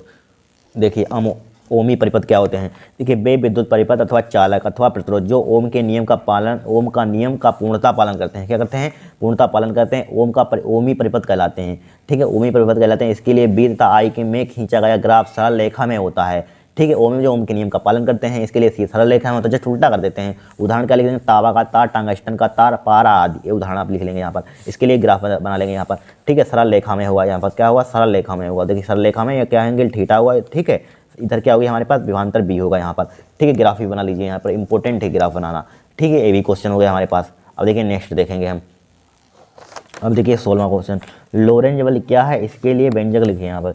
क्या होता है, यदि आवेशित कण ऐसे क्षेत्र में है जहाँ विद्युत क्षेत्र तथा चुंबकीय क्षेत्र दोनों उपस्थित हैं, तब कण पर क्या होता है, कण पर कार्यरत परिणामी बल को लॉरेंज बल कहते हैं। जहाँ विद्युत क्षेत्र चुंबकीय क्षेत्र दोनों उपस्थित हों, ठीक है, कण पर जो कार्यरत बल होगा यहाँ पर परिणामी बल क्या कहलाता है, लॉरेंज बल कहलाता है। इसके लिए फॉर्मूला लिख लीजिए, बहुत बार पूछा गया, इस पर निमोल कर। यह वेक्टर बराबर क्या होता है, क्यू ई वेक्टर प्लस के b vector cos b vector, ये वेक्टर रूप में है, लिख लीजिए। क्या होता है, आवेशित कण ऐसे क्षेत्र में जहाँ विद्युत क्षेत्र या चुंबकीय क्षेत्र दोनों उपस्थित हों, कण पर कार्यरत परिणामी बल को लॉरेंज बल कहते हैं, ठीक है। 17वां क्वेश्चन लिख लीजिए यहाँ पर। देखिए विद्युत द्विध्रुव आघूर्ण की परिभाषा मात्रक लिखिए यहाँ पर, वेरी इंपॉर्टेंट है। क्या होता है, किसी चुंबकी विद्युत नहीं, चुंबकीय द्विध्रुव आघूर्ण, ठीक है, चुंबकीय द्विध्रुव आघूर्ण लिखिए, ठीक है। किसी चुंबकीय द्विध्रुव का चुंबकीय आघूर्ण वह आघूर्ण है जो इस चुंबकीय द्विध्रुव को एकांक व एक समान चुंबकीय क्षेत्र की दिशा में लंबवत रखने पर चुंबकीय द्विध्रुव आघूर्ण पर लगता है, या एक सदिश राशि है, ठीक है। क्या होता है हमारे पास, किसी चुंबकीय द्विध्रुव का चुंबकीय द्विध्रुव आघूर्ण क्या होता है, वह आघूर्ण होता है जो इस चुंबकीय द्विध्रुव के एकांक व एक समान चुंबकीय क्षेत्र की दिशा में लंबवत रखने पर, क्या एकांक एक समान चुंबकीय क्षेत्र में लंबवत रखने पर, परपेंडिकुलर रखने पर चुंबकीय द्विध्रुव पर आघूर्ण पर लगता है, ठीक है। यही क्या कहलाता है, चुंबकीय द्विध्रुव आघूर्ण कहलाता है। इसका यह एक सदिश राशि है। इसका मात्रा क्या होता है, एम्पियर मीटर स्क्वायर होता है। बीमा क्या होती है, एल स्क्वायर होती है, ठीक है। ये भी लिख लीजिए, परिभाषा मोस्ट इंपॉर्टेंट है, ठीक है। हो गई ये परिभाषा डेफिनेशन। अब देखिए 18वां क्वेश्चन, वायु सेवर्ट का नियम उल्लेख कीजिए, वेरी वेरी इंपॉर्टेंट है, ठीक है। क्या होता है, देखिए यहाँ पर हम यहाँ पर देखिए, यहाँ पर देख पढ़िए, किसी चालक में धारा प्रवाहित हो रही हो तो उसके चारों ओर और चुंबकीय क्षेत्र उत्पन्न हो जाता है, ठीक है। देखिए यहाँ पर क्या ले लिया हमने, एक तार ले लिया यहाँ पर, ठीक है। यहाँ से एक बिंदु पर हमें मान लीजिए एक बिंदु P ले लिया, यहाँ पर क्या है, यहाँ पर बिंदु P, यहाँ पर है क्या है, बिंदु P है। यहाँ से यहाँ तक हमने क्या ले लिया, यहाँ पर डिस्टेंस R ले लिया यहाँ पर, ठीक है। पूरा तार है, इसमें क्या हो रहा है, I धारा प्रवाहित, तो यहाँ पर सूक्ष्म दूरी हमने क्या ले ली, DL ले ली। इसके एंगल क्या है, थीटा है यहाँ पर, ठीक है, थीटा यहाँ पर। और सूक्ष्म चुंबकीय क्षेत्र यहाँ पर dV है, यहाँ पर क्या है, चुंबकीय क्षेत्र यहाँ पर dV, ठीक है। तो यहाँ यही लिखा हुआ, किसी चालक में धारा प्रवाहित हो रही है तो उसके चारों ओर चुंबकीय क्षेत्र उत्पन्न हो जाता है। जब धारा प्रवाहित करते हैं इसके चारों ओर क्या हो जाता है, चुंबकीय क्षेत्र उत्पन्न हो जाता है, ठीक है। तब चालक अल्पांश DL के कारण उत्पन्न चुंबकीय क्षेत्र dV हो, चालक अल्पांश DL के कारण क्या चुंबकीय क्षेत्र dV हो, ठीक है। यानी कि अल्पांश DL के कारण उत्पन्न चुंबकीय क्षेत्र dV हो तो वायु सेवर्ट नियम ने सिद्ध किया, क्या क्या dV यानी कि क्या है, धारा क्या होती है, समानुपाती होती है। ठीक है, धारा क्या होती है, डीवी समानुपाती होती है धारा क्या होता है, यानी चुंबकीय क्षेत्र समानुपाती होता है क्या, धारा के। ठीक है, फिर डीवी यानी चुंबकीय क्षेत्र समानुपाती होता है किसके, यानी कि सूक्ष्म लंबाई के। यहाँ पर लंबाई लिखी हुई डीएल के, मतलब कि ठीक है सूक्ष्म लंबाई यहाँ पर मानी लेंथ यहाँ पर डीएल के। डीवी समानुपाती होता है किसके, साइन थीटा के। डीवी इन्वर्सली प्रोपोर्शनल होता है किसके, 1/r² के यहाँ पर। ठीक है, यानी कि व्युत्क्रमानुपाती होता है 1/r²। इसको डाला समीकरण 4। अब चारों नियमों को क्या कर देंगे, मिलाने पर यहाँ पर डीवी इसको मिला देंगे, यहाँ पर देखिए डीवी डीवी डीवी यहाँ पर इनको सबको मिला देंगे यहाँ पर, तो क्या जाएगा आई डी एल साइन थीटा अपन r² हो जाएगा। यहाँ पर जब समानुपाती का चिन्ह हटाएंगे क्या आ जाएगा, म्यू नॉट अपन 4 पाई आ जाएगा, इतना आ जाएगा। यहाँ पर वेक्टर रूप 1 नंबर का पूछा जाएगा, ध्यान रखना, लिख लेना है वेक्टर रूप। देखिए mu naught upon 4 pi I d l vector cross r vector divide by r³ हो जाएगा। न्यूटन प्रति एम्पियर मीटर इसका मात्रक होता है, जहाँ म्यू नॉट अपन 4 पाई नेतांक है जिसका मान कितना होता है 10 की पावर 9 के साथ न्यूटन प्रति एम्पियर स्क्वायर होता है। ठीक है, लिख लीजिए, इंपॉर्टेंट है। एम्पियर का परिपथीय नियम लिखिए, क्या होता है, किसी बंद परिपथ की सीमा के अनुदित चुंबकीय क्षेत्र का रेखीय समाकलन पथ द्वारा घिरी नेट धारा का म्यू नॉट गुना होता है। देखिए यहाँ पर क्या, यहाँ पर हमारे पास इस टाइप से इसकी परिभाषा बनाएंगे। देखिए हमारे पास क्या लिखेंगे, किसी बंद, क्या होता है बंद, किसी बंद परिपथ की सीमा के अनुदित चुंबकीय क्षेत्र का रेखीय समाकलन पथ द्वारा घिरी धारा का, नेट धारा लिख लीजिए, नेट धारा का म्यू नॉट गुना होता है। इसे एम्पियर का परिपथीय नियम कहते हैं, मोस्ट इंपॉर्टेंट है, ध्यान रखना यहाँ पर। ठीक है, यही लिखा हुआ, किसी बंद परिपथ की सीमा के अनुदित चुंबकीय क्षेत्र V का रेखीय समाकलन पथ द्वारा घिरी नेट धारा का म्यू नॉट गुना होता है। ठीक है, हो गया यहाँ पर 19 क्वेश्चन नंबर हमारे पास। ठीक है, अब देखिए देखें 20। अब देखिए इस 20वें क्वेश्चन को एनसीईआरटी का क्वेश्चन उठाया, ध्यान रखना, फालतू को हमने एक भी क्वेश्चन नहीं लिया है, ये मॉडल पेपर से कहीं उठा लाया नहीं, हम सब या तो अंसार से सोल्व कराते हैं या एनसीईआरटी की बुक से सोल्व कराते हैं, ध्यान रखना, और कहीं से हम नहीं लेते हैं सवाल। ठीक है, कोई मॉडल पेपर नहीं यूज करते हैं, एनसीईआरटी की किताब से हमने उठाया क्वेश्चन। ठीक है, 4.27 आप देख लेना। ठीक है, किसी गैल्वेनोमीटर की कुंडली का प्रतिरोध 12 ओम है, 3 मिली एम्पियर की विद्युत धारा प्रवाहित होने पर यह पूर्ण स्केल विक्षेप दर्शाता है। आप इस गैल्वेनोमीटर को 0 से 8 वोल्ट पास वाले वोल्टमीटर में कैसे परिवर्तित करेंगे। वेरी वेरी इंपॉर्टेंट क्वेश्चन है, ध्यान रखना इस वर्ष के लिए। कुछ नहीं दिया है यहाँ पर, क्या दिया है यहाँ पर देखिए, गैल्वेनोमीटर कुंडली का प्रतिरोध, गैल्वेनोमीटर प्रतिरोध किससे लिखते हैं, आर जी से लिखते हैं, सॉरी जी से लिखते हैं, जी बराबर कितना दिया है 12 ओम दे दिया यहाँ पर, राइट। ठीक है, 3 मिली एम्पियर विद्युत धारा प्रवाहित होने पर, 3 मिली एम्पियर विद्युत धारा प्रवाहित होने पर, किसमें होने पर, गैल्वेनोमीटर में, यानी कि 3 मिली एम्पियर विद्युत धारा प्रवाहित होने पर पूर्ण स्केल विक्षेपित दर्शाता है, यानी कि आई जी का दे दिया, यानी गैल्वेनोमीटर की धारा आई जी मतलब 3 मिली एम्पियर, इसको किस में कन्वर्ट कर देंगे, एम्पियर में। ठीक है, आई जी बराबर क्या हो जाएगा, 3 × 10 की पावर -3 एम्पियर हो जाएगा, कोई दिक्कत नहीं होगी। ठीक है, नहीं होगी दिक्कत। अब देखिए और क्या दिया है यहाँ पर, इसके पूर्ण विक्षेपित दर्शाता है। आप इसे गैल्वेनोमीटर को 0 से 18 वोल्ट परास वाले, 0 से 18 वोल्ट लिखा हुआ है, तो बी का मान कितना दिया है, बी 0 का कोई मतलब नहीं है, 18 वोल्ट यहाँ पर 18 वोल्ट। आप इस गैल्वेनोमीटर को 0 से 8 वोल्ट तक परास वाले वोल्टमीटर में कैसे रूपांतरित करेंगे। ठीक है, कैसे रूपांतरित करेंगे यहाँ पर। ठीक है, गैल्वेनोमीटर 0 से 8 वोल्ट परास वाले वोल्टमीटर में कैसे रूपांतरित करेंगे, हमें वोल्टमीटर में रूपांतरित करना है यहाँ पर। एक प्रकार का हमें आर का मान ज्ञात करना है, रजिस्टेंस ज्ञात करना है एक प्रकार का। ठीक है, तो इसके लिए डायरेक्टली फार्मूला होता है यहाँ पर, क्या होता है फार्मूला, आर बराबर होता है हमारे पास, क्या होता है बी अपान आई जी माइनस का कैपिटल जी, ये फार्मूला होता है हमारे पास। बस वैल्यू पुट कीजिए, आपका आंसर आ जाएगा। तो आर बराबर बी का मान जरा बताना कितना है, 18 है, बट्टे आई जी का मान कितना है, 3 × 10 की पावर -3 है, 3 × 10 की पावर -3 है, माइनस के जी का मान कितना है 12 है। ठीक है, 12 लिखा है, जी का मान कितना लिखा हमने 12 लिखा। अब इसकी कैलकुलेशन कर लीजिए, यहाँ पर क्या कर लीजिए, इसकी कैलकुलेशन कर लीजिए, बहुत सिंपल कैलकुलेशन करना, 10 की पावर 3 को ऊपर ले जाइए। ठीक है, इधर सोल्व कर लेते हैं नीचे। आर बराबर देखिए, आर बराबर क्या हो जाएगा 18, इसको ऊपर ले जाएंगे 10 की पावर 3, तो 3 0 ऊपर हो जाएंगे यहाँ पर। ठीक है, बचा के यहाँ 3 माइनस का 12 बचा, 3 से इसको उड़ा दीजिए, आर बराबर 3 × 18 6000 आ जाएगा यहाँ पर, 6000 माइनस के 12 बचेगा। ठीक है, 6000 माइनस का 12 बचेगा, 6000 में से 12 घटाना कितना बचेगा यहाँ पर, कितना बचेगा यहाँ पर बताइए, 5988 बचेगा, 5988 बचेगा यहाँ पर। ठीक है, 100 में से घटाइए, देखिए 5000 लिखा, 5000 और 5900, और 100 में से 12 घटाएंगे 88, 5988 क्या हो जाएगा, ओम आ जाएगा। ठीक है, ये क्या हो जाएगा आपका आंसर हो जाएगा। मैच कर लेना एनसीईआरटी की बुक में, आपका इतना ही आंसर आता होगा। ठीक है, 20वां क्वेश्चन होगा यहाँ पर। अब देखिए 21वां देखेंगे हम। देखिए क्वेश्चन नंबर 21 देखिए, विद्युत चुम्बकीय प्रेरण संबंधी फ्राइडे के नियम लिखिए, मोस्ट इंपोर्टेंट है, 17, 18, 20, 22, 23 लगातार आए हैं। ठीक है, देखिए प्रथम नियम लिख लिए, जब किसी विद्युत परिपथ में बद्ध चुंबकीय फ्लास्क में परिवर्तन होता है, क्या जब किसी विद्युत फ्लास्क में परिवर्तन, जब किसी विद्युत परिपथ में विद्युत फ्लास्क में बद्ध विद्युत चुंबकीय फ्लास्क में परिवर्तन होता है, सॉरी, ठीक है। तो परिपथ में एक प्रेरित विद्युत वाहक बल उत्पन्न हो जाता है। जब परिवर्तन होगा तो जाहिर सी बात है विद्युत वाहक बल 100% उत्पन्न होना है, ठीक है। विद्युत वाहक बल उत्पन्न होता है जिसका परिमाण चुंबकीय फ्लास्क में परिवर्तन की ऋणात्मक दर के बराबर होता है। जिसका परिमाण क्या होता है, चुंबकीय परिवर्तन की ऋणात्मक दर के बराबर होता है। क्या होता है प्रथम नियम, जब किसी विद्युत परिपथ में बद्ध चुंबकीय फ्लास्क में परिवर्तन होता है तो क्या होता है, परिपथ में एक प्रेरित विद्युत वाहक बल उत्पन्न हो जाता है जिसका परिमाण चुंबकीय फ्लास्क की ऋणात्मक दर के बराबर होता है। जिसका फ्लास्क परिवर्तन की ऋणात्मक दर के बराबर होता है, इसे न्यूमैन का नियम कहते हैं, ठीक है। यही है, क्या होता है, जब किसी विद्युत परिपथ में बद्ध चुंबकीय फ्लास्क में परिवर्तन होता है, किसमें होता है, चुंबकीय फ्लास्क में परिवर्तन होता है, ठीक है। तो परिपथ में प्रेरित विद्युत वाहक बल उत्पन्न हो जाता है जिसका परिमाण चुंबकीय फ्लास्क में परिवर्तन की ऋणात्मक दर, ठीक है, ऋणात्मक दर के बराबर होता है। चुंबकीय फ्लास्क की ऋणात्मक दर के क्या होता है, बराबर होता है। इसी को कहते हैं हम न्यूमैन का नियम कहते हैं। अब देखिए द्वितीय नियम लिख लीजिए, किसी परिपथ में प्रेरित विद्युत वाहक बल अथवा प्रेरित धारा की दिशा सदैव ऐसी होती है कि उस कारण का अपोज करती है, नहीं सॉरी अपोज मतलब वही विरोध करती है, विरोध करती है, हिंदी में समझिए, विरोध करती है जिससे वह स्वयं उत्पन्न नहीं होती। इसे लेंज का नियम कहते हैं। क्या होता है, किसी परिपथ में प्रेरित विद्युत वाहक बल अथवा प्रेरित धारा की दिशा सदैव ऐसी होती है उस कारण अपोज करती है जिससे वह स्वयं उत्पन्न होती है, इसे लेंज का नियम कहते हैं। बहुत सिंपल भाषा में पढ़ लेना, थ्योरेटिकल है, ठीक है। 21वां क्वेश्चन हो गया हमारे पास। अब देखिए 22वां देखेंगे।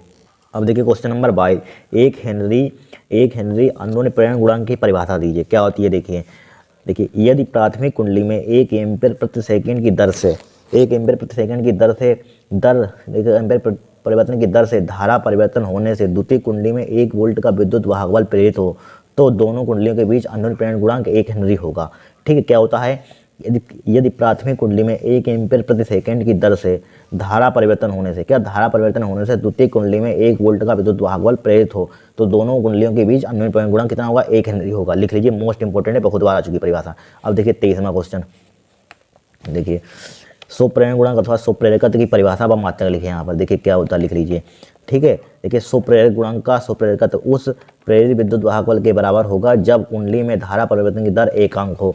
क्या हो, एकांक हो। क्या होता है, स्वप्रेरण गुणांक स्वप्रेरकत्व उस प्रेरित विद्युत वाहक बल के बराबर होगा जब कुंडली में धारा परिवर्तन की दर एकांक हो। मात्रक क्या होता है, हेनरी, ठीक है। इसकी बीमा लिख लीजिए यहाँ पर। ये 23वां क्वेश्चन होगा यहाँ पर। अब देखिए 24वां देखेंगे, इंपॉर्टेंट है, मोस्ट इंपॉर्टेंट, ध्यान रखना। अब देखिए क्वेश्चन नंबर हमारे पास क्या है, 25। देखिए चुंबकशीलता से आप क्या समझते हैं, जिसे म्यू से प्रदर्शित करते हैं। क्या होता है, देखिए किसी चुंबकन क्षेत्र में रखे गए पदार्थ में उत्पन्न चुंबकीय प्रेरण तथा चुंबकन क्षेत्र की तीव्रता क्या होती है, एच के अनुपात को उस माध्यम का चुंबकशीलता कहते हैं। देखिए म्यू बी क्या है हमारे पास, बताइए बी क्या, इसको ध्यान रखना, इसी से परिभाषा। बी क्या होती है, चुंबकीय प्रेरण, ठीक है। एच क्या होता है, चुंबकन क्षेत्र की तीव्रता। पी क्या होता है, चुंबकीय प्रेरण। एच क्या होती है, चुंबकन क्षेत्र की तीव्रता, ठीक है। तो किस टाइप से लिखेंगे परिभाषा, किसी चुंबकन क्षेत्र में रखे गए पदार्थ में चुंबकीय प्रेरण तो चुंबकीय क्षेत्र की तीव्रता का अनुपात होता है रेशियो, उसे कहते हैं, क्या कहते हैं, चुंबकीयशीलता कहते हैं, ठीक है। चुंबकशीलता जैसे बोल सकते हैं यहाँ पर। अब देखिए 26वां क्वेश्चन, आपेक्षिक चुंबकशीलता क्या है। इससे परिभाषा 100% आती है, चैप्टर नंबर 5 था यहाँ पर, ठीक है। अब देखिए आपेक्षिक चुंबकशीलता क्या होती है, चुंबकीय पदार्थ के चुंबकशीलता म्यू तथा वायु की चुंबकशीलता म्यू नोट के अनुपात को उस पदार्थ की आपेक्षिक चुंबकशीलता यानी कि म्यू आर कहते हैं, ठीक है। जहाँ म्यू क्या होता है हमारे पास, बताइए, म्यू होता है चुंबकशीलता, चुंबकीय पदार्थ की चुंबकशीलता, ठीक है। जहाँ म्यू नोट क्या होता है, वायु की चुंबकशीलता, इसका जो रेशियो होता है, अनुपात होता है, उसे कहते हैं आपेक्षिक चुंबकशीलता कहते हैं। ये कहते हैं आपेक्षिक चुंबकशीलता। क्या होती है परिभाषा, चुंबकीय पदार्थ की चुंबकशीलता तथा वायु की चुंबकशीलता का अनुपात को उस पदार्थ की आपेक्षिक चुंबकशीलता कहते हैं। बस हो गई परिभाषा। अब देखिए क्वेश्चन नंबर 27, चुंबकीय प्रवृत्ति को परिभाषित कीजिए। क्या होती है चुंबकीय प्रवृत्ति, चुंबकीय क्षेत्र में रखे गए पदार्थ के चुंबकन क्षेत्र की तीव्रता, ठीक है, आई तथा उससे उत्पन्न करने वाले चुंबकन क्षेत्र की तीव्रता का अनुपात को, ठीक है, उस पदार्थ की चुंबकीय प्रवृत्ति कहते हैं। इसे काई से प्रदर्शित करते हैं, ठीक है, काई से, ठीक है। क्या होती है, चुंबकीय क्षेत्र में रखे पदार्थ के चुंबकन तीव्रता आई तथा उससे उत्पन्न करने वाले चुंबकीय क्षेत्र की तीव्रता एच का अनुपात उस पदार्थ की चुंबकीय प्रवृत्ति कहते हैं। इसे काई से प्रदर्शित। फार्मूला क्या होता है, एक्स एम बराबर आई अपन एच होता है। देखिए 27 क्वेश्चन हो गया। अब देखिए 28वां देखेंगे हम, ठीक है। अब देखिए क्वेश्चन नंबर 28 मोस्ट इंपोर्टेंट है, लेंज का नियम लिखिए या किस संरक्षण का नियम का पालन करता है, ठीक है, मोस्ट इंपोर्टेंट है, आएगा जरूर। देखिए विद्युत चुंबकीय प्रेरण की घटना में उत्पन्न हुआ प्रेरित विद्युत वाहक बल अथवा प्रेरित धारा उस कारण सदैव विरोध करती है जिससे वह स्वयं उत्पन्न होती है। यह लेंज का नियम है, या भाई न्यूटन के फैराडे का द्वितीय नियम है, लिख लीजिए इसको। यह ऊर्जा संरक्षण का नियम का पालन करता है। इस नियम से धारा की दिशा ज्ञात करते हैं, ठीक है। क्या होता है, विद्युत चुम्बकीय प्रेरण की घटना में उत्पन्न हुआ प्रेरित विद्युत वाहक बल अथवा प्रेरित धारा की दिशा उस कारण का क्या करती है, सदैव विरोध करती है, जिससे वह स्वयं उत्पन्न होती है, या लेंज का नियम है, या ऊर्जा संरक्षण के नियम का पालन करता है। इस नियम से धारा की दिशा ज्ञात करते हैं, लेंज के नियम से। ठीक है, 28वां क्वेश्चन हो गया। अब देखेंगे 29।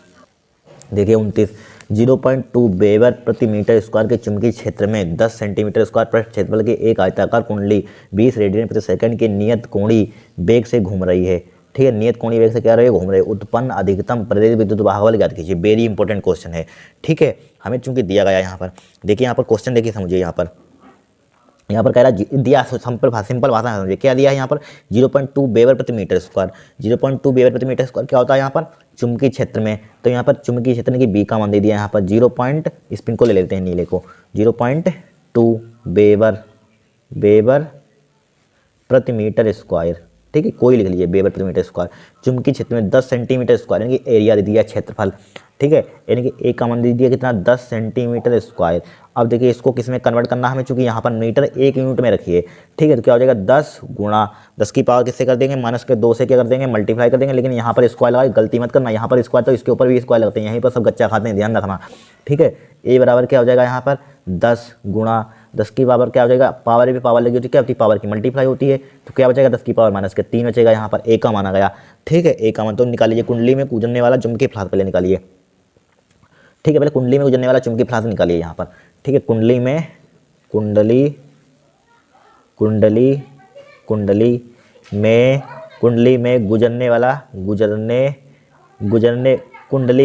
वाला चुंबकीय फ्लक्स, कुंडली में गुजरने वाला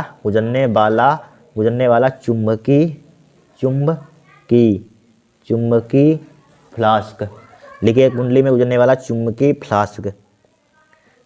फ्लास्क। ठीक है, फ्लास्क। ठीक है, चुंबकीय फ्लास्क यहाँ पर। ठीक है, लिखिए, आधा फा बनाना ले। ठीक है, फ्लास्क क्या होता है, फॉर्मूला फाई बराबर क्या होता है, बी ए लिख लेंगे यहाँ पर। बी का मान जरा कितना दिया है यहाँ पर, बी का मान देखिए कितना दिया है, 0.2 दे दिया है यहाँ पर, मल्टीप्लाई ए का मान इतना दिया है, 10 की पावर -3 दिया है यहाँ पर, 10 की पावर -3 दिया है। ठीक है, अब देखिए क्या करेंगे, पॉइंट हटाइए, चाहे नीचे 0 बढ़ा लीजिए, इसको ऊपर ले जाइए, क्या हो जाएगा, 2 गुणा 10 की पावर, क्या माइनस का हो जाएगा, 4 हो जाएगा यहाँ पर। ठीक है, फाई इसका मात्र क्या लिख देंगे, वेबर। ठीक है, वेबर हो जाएगा यहाँ पर, वेबर। ठीक है, 2 गुणा 10 की पावर -4 वेबर। हमसे पूछा गया है उत्पन्न, ठीक है, नियत कोणीय वेग से घूम रहे, उत्पन्न अधिकतम प्रेरित विद्युत वाहक बल ज्ञात कीजिए। उत्पन्न अधिकतम प्रेरित विद्युत वाहक बल यानी कि प्रेरित विद्युत वाहक बल, तो इसके लिए फॉर्मूला लगाना, ई बराबर फाई मल्टीप्लाई ओमेगा। ठीक है, यहाँ पर दिया गया है कुंडली 20 रेडियन प्रति सेकंड की नियत कोणीय वेग से घूम रही है, इसलिए ये वाला फॉर्मूला यहाँ पर अप्लाई करेंगे। ठीक है, देखिए यहाँ पर ओमेगा का मान चूंकि दिया है 20 रेडियन, यहाँ पर कितना दिया है, 20 रेडियन लिखा हुआ है, ओमेगा का मान है, तो यहाँ पर ओमेगा का मान फुट कर दिया। ई का मान कितना हमारे पास, 2 नहीं, फाई का मान, सॉरी, 2 गुणा 10 की पावर -4, ओमेगा का मान कितना हमारे पास, 20 है। यहाँ पर लिख लीजिए 20 लिख लिया, यहाँ पर लिख लिया 20। इसकी मल्टीप्लाई कर दीजिए, यहाँ पर इसकी मल्टीप्लाई कर दीजिए, 2 दूनी 4 हो जाएगा यहाँ पर, और 10 की पावर -3 बचेगा यहाँ पर। ठीक है, वोल्ट में आ जाएगा, इसी को क्या ले सकते हैं, मिली वोल्ट ले सकते हैं यहाँ पर। मिली वोल्ट कितना हो जाएगा, 4 मिली वोल्ट, ये क्या हो जाएगा, आपका आंसर हो जाएगा यहाँ पर। ठीक है, 29 क्वेश्चन नंबर सॉल्व हो गया। अब देखेंगे 30। देखिए 30 क्वेश्चन, किसी परिपथ में 0.1 सेकंड में धारा 10 एम्पियर से 0.0 एम्पियर तक गिरती है, यदि औसत प्रेरित विद्युत वाहक बल इतना है, तो परिपथ में सुप्रेरकत्व का आकलन कीजिए। एनसीईआरटी क्वेश्चन नंबर 6.8 है, 2013-18 में आया हुआ। देखिए एनसीईआरटी क्वेश्चन क्यों नहीं, कौन कहता नहीं आते हैं। ठीक है, एक परिपथ में यहाँ पर क्या लिखा हो, 0.1 सेकंड यानी कि किसका मान, सेकंड में समय का मान, यानी डेल्टा टी का मान दे दिया यहाँ पर। डेल्टा टी का मान कितना दिया है यहाँ पर, 0.1 सेकंड दे दिया यहाँ पर। ठीक है, सेकंड। ठीक है, धारा 10 एम्पियर है, क्या है, धारा 10 एम्पियर से 0.0 तक गिरती है। ठीक है, 10 एम्पियर यानी कि डेल्टा आई किससे गिरती है, 10 एम्पियर से 0.0 से यहाँ तक गिरती है, तो आगे में से चेंज कीजिए, 0.0 में से 10 एम्पियर गिरती है, तो कितना बचेगा, -10 बचेगा यहाँ पर। क्या बचेगा, -10 बचेगा कि नहीं, हाँ सही, 10 ही तो है यहाँ पर, 10 ही है यहाँ पर। ठीक है, यानी कि एक किसी परिपथ में 0.1 सेकंड में धारा यहाँ पर, ठीक है, 10 एम्पियर से 0. इतने तक गिरती है, 10 एम्पियर यानी कि 10 एम्पियर। ठीक है, उसमें दिया होगा क्वेश्चन में, आप देख लेना, 5 एम्पियर शायद होगा, हमने लेकिन 10 कर दिया था। ठीक है, कोई दिक्कत नहीं, हम नंबर बदल लेते हैं इधर उधर। ठीक है, 10 एम्पियर कर दिया था यहाँ पर, कितना हो जाएगा, -10 एम्पियर। और क्या दिया है, विद्युत वाहक बल ई बराबर कितना दिया है, 200 वोल्ट दे दिया है यहाँ पर, 200 वोल्ट। ठीक है, परिपथ में सुप्रेरकत्व का आकलन कीजिए, सुप्रेरकत्व आकलन कीजिए। सुप्रेरकत्व मतलब यल का मान निकालना है यहाँ पर। इसके लिए फॉर्मूला हमारे पास क्या होता है, ई बराबर होता है, क्या होता है, माइनस का यल होता है, डेल्टा आई अपॉन डेल्टा टी होता है। पुट कीजिए वैल्यू यहाँ पर, हमें यल का किसका मान निकालना है, यल का मान निकालना है हमें यहाँ पर, किसका मान निकालना है, यल का मान। तो निकाल लेंगे, क्या दिक्कत है। ई का मान कितना है यहाँ पर 200 है, 200 पुट कर दिया यहाँ पर, बराबर यल का मान कितना है यहाँ पर माइनस का, यल का मान निकालना ही है, मल्टीप्लाई डेल्टा आई का मान कितना है, डेल्टा आई का मान है 10, माइनस का 10 लिख दिया, डेल्टा टी का मान कितना है 0.1 लिखा, 0.1 लिख लिया यहाँ पर। अब पॉइंट हटाइए, एक और जीरो बढ़ाइए, ठीक है। यहाँ पर माइनस क्या हो जाएगा, प्लस का हो जाएगा, तो 200 बराबर क्या हो जाएगा, यल गुणा कितना हो जाएगा 100 हो जाएगा यहाँ पर, 100 1 100, 100 दूना 200, तो 2 बराबर क्या बचेगा यहाँ पर यल बचेगा। तो यल का मान कितना आ जाएगा यहाँ पर, यल का मान 2 हेनरी आ जाएगा यहाँ पर, क्या आ जाएगा 2 हेनरी, ये क्या हो जाएगा आपका आंसर हो जाएगा यहाँ पर, ठीक है। अब देखिए 31वां क्वेश्चन, 31वां क्वेश्चन देखिए मोस्ट इंपोर्टेंट है, ठीक है। क्या कह रहा है, यदि किसी कुंडली में बद्ध चुंबकीय फ्लक्स हमारे पास कितना है यहाँ पर 5 बराबर इतना दिया गया है, तब टी बराबर इतना दिया, प्रेरित विद्युत भागबल 9 वोल्ट है, तो एक्स का मान याद कीजिए, वेरी इंपॉर्टेंट क्वेश्चन है। हमें चूंकि यहाँ पर फाई का मान इतना दिया, फार्मूला जानते हैं हमारे, ई बराबर विद्युत भागबल का ई बराबर क्या होता है हमारे formula, d phi over d t, भाई फ्राइडे का नियम, प्रथम नियम है पर d phi over d t, ठीक है। तो यहाँ पर देखिए डी फाई का मान कितना दिया, डी लिखा d phi over d t होता है, क्या होता है d phi over d t, फिर से लिख लीजिए यहाँ पर, ई बराबर फार्मूला क्या होता है d phi over d t होता है, ठीक है। अब देखिए डी ओवर डी टी वही, अब डी फाई का मान कितना दिया, एक्स टी स्क्वायर दिया है, ठीक है। एक्स क्या है कांस्टेंट है, इसको बाहर निकाल दीजिए, तो बराबर क्या हो जाएगा x D over d T हो जाएगा। अब कलर नहीं करना आता होगा आपको, सिंपल था डिफ्रेंशिएशन करना आता होगा, तो क्या हो जाएगा एक्स 2t हो जाएगा, क्या हो जाएगा एक्स 2t हो जाएगा यहाँ पर, ठीक है। टी बराबर कितना 3 सेकंड पर प्रेरित विद्युत भागबल इतना है, तो एक्स का मान ज्ञात कीजिए, तो हमें टी विद्युत भागबल कितना है 9, तो यहाँ पर 9 लिख लिया, बराबर एक्स का मान निकालना है 2 मल्टीप्लाई टी का मान हमें कितना दिया है, इसको ऊपर बढ़ा लेते हैं, टी का मान कितना दिया हमें 3 दिया है, कितना दिया है 3 दिया है यहाँ पर, टी का मान 3 दे दिया यहाँ पर। अब देखिए 3 दूनी कितना हो जाएगा 6, 6 नीचे आ जाएगा, 9 बट्टे क्या हो जाएगा 6 आ जाएगा, बराबर क्या आ जाएगा एक्स आ जाएगा, काटिए इसको, तो कितना बचेगा यहाँ पर एक्स बराबर 3 दूनी 6, 3 3 9, 3 बटे 2 बचेगा, 3 बटे 2 का मतलब क्या होता है 1.5, 1.5 क्या होगा आपका आंसर होगा। 31 क्वेश्चन हमारा सोल्व हो गया, कोई दिक्कत नहीं होगी यहाँ पर, ठीक है। 31वां हो गया हमारे पास सोल्व। देखिए 32 क्वेश्चन नंबर, एलटीआर परपथ की प्रतिबाधा अनुनादी आवृत्ति का सूत्र लिखिए, 2019 में आया था क्वेश्चन। देखिए प्रतिबाधा जेड बराबर क्या होती है, √r² प्लस एक्सएल माइनस के एक्स का होल स्क्वायर होता है, ठीक है। प्रतिबाधा इस पर न्यूमेरिकल पूछा जाता है, ध्यान रखना मोस्ट इंपोर्टेंट क्वेश्चन है। अनुनादी आवृत्ति के लिए फरार क्या होता है, ये ऑब्जेक्टिव में पूछा जाता है, 1/2 पाई √LC होता है, क्या होता है 1/2 पाई √LC, ये लिख लीजिए। प्रतिबाधा क्या होती है, जेड बराबर √r² प्लस एक्सएल माइनस के एक्स का होल स्क्वायर, अनुनादी आवृत्ति फरार क्या होता है 1/2 पाई √LC होती है, ठीक है। 32वां क्वेश्चन होगा, लिख लीजिए, ठीक है। देखिए क्वेश्चन नंबर 33, एक कुंडली का स्व प्रतिघात 0.5 हेनरी है, किस आवृत्ति पर इसका प्रतिघात 3140 होगा ओम होगा। देखिए चैप्टर नंबर 7 है मेरे प्रत्यावर्ती धारा, उससे ज़्यादातर सब न्यूमेरिकल आता है, थ्योरी कभी आती ही नहीं है, ठीक है, ध्यान रखना।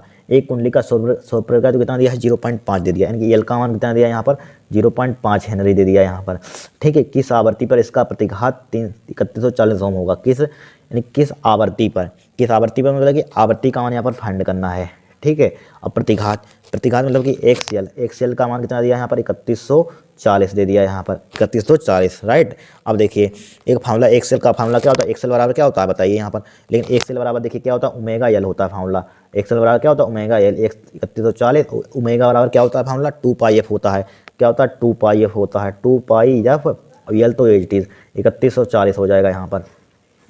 हमें किसका मान निकालना है, एफ का, सबको नीचे भेज दीजिए, कहाँ भेज दीजिए नीचे, तो हमें एफ का मान निकालना है, एफ बराबर क्या हो जाएगा 3140 हो जाएगा यहाँ पर, 3140 हो जाएगा, ठीक है। 3140 डिवाइडेड बाई क्या आ जाएगा हमारे पास, यहाँ पर क्या आ जाएगा 2 पाई नीचे आ जाएगा, 2 पाई एल भी नीचे आ जाएगा, वैल्यू पुट कीजिए यहाँ पर 3140 जिनको लिखा 3140, ठीक है, बटे 2 मल्टीप्लाई पाई का मान जरा बताना कितना होता है 3.14 मल्टीप्लाई एल का मान कितना दिया यहाँ पर 0.5। अब इसकी कैलकुलेशन कर लेना, एफ का मान आपका आ जाएगा, किस में आ जाएगा ये हर्ट्ज में आ जाएगा यहाँ पर, ठीक है। कैलकुलेशन आप कर सकते हैं यहाँ पर। 33वां क्वेश्चन हो गया हमारे पास।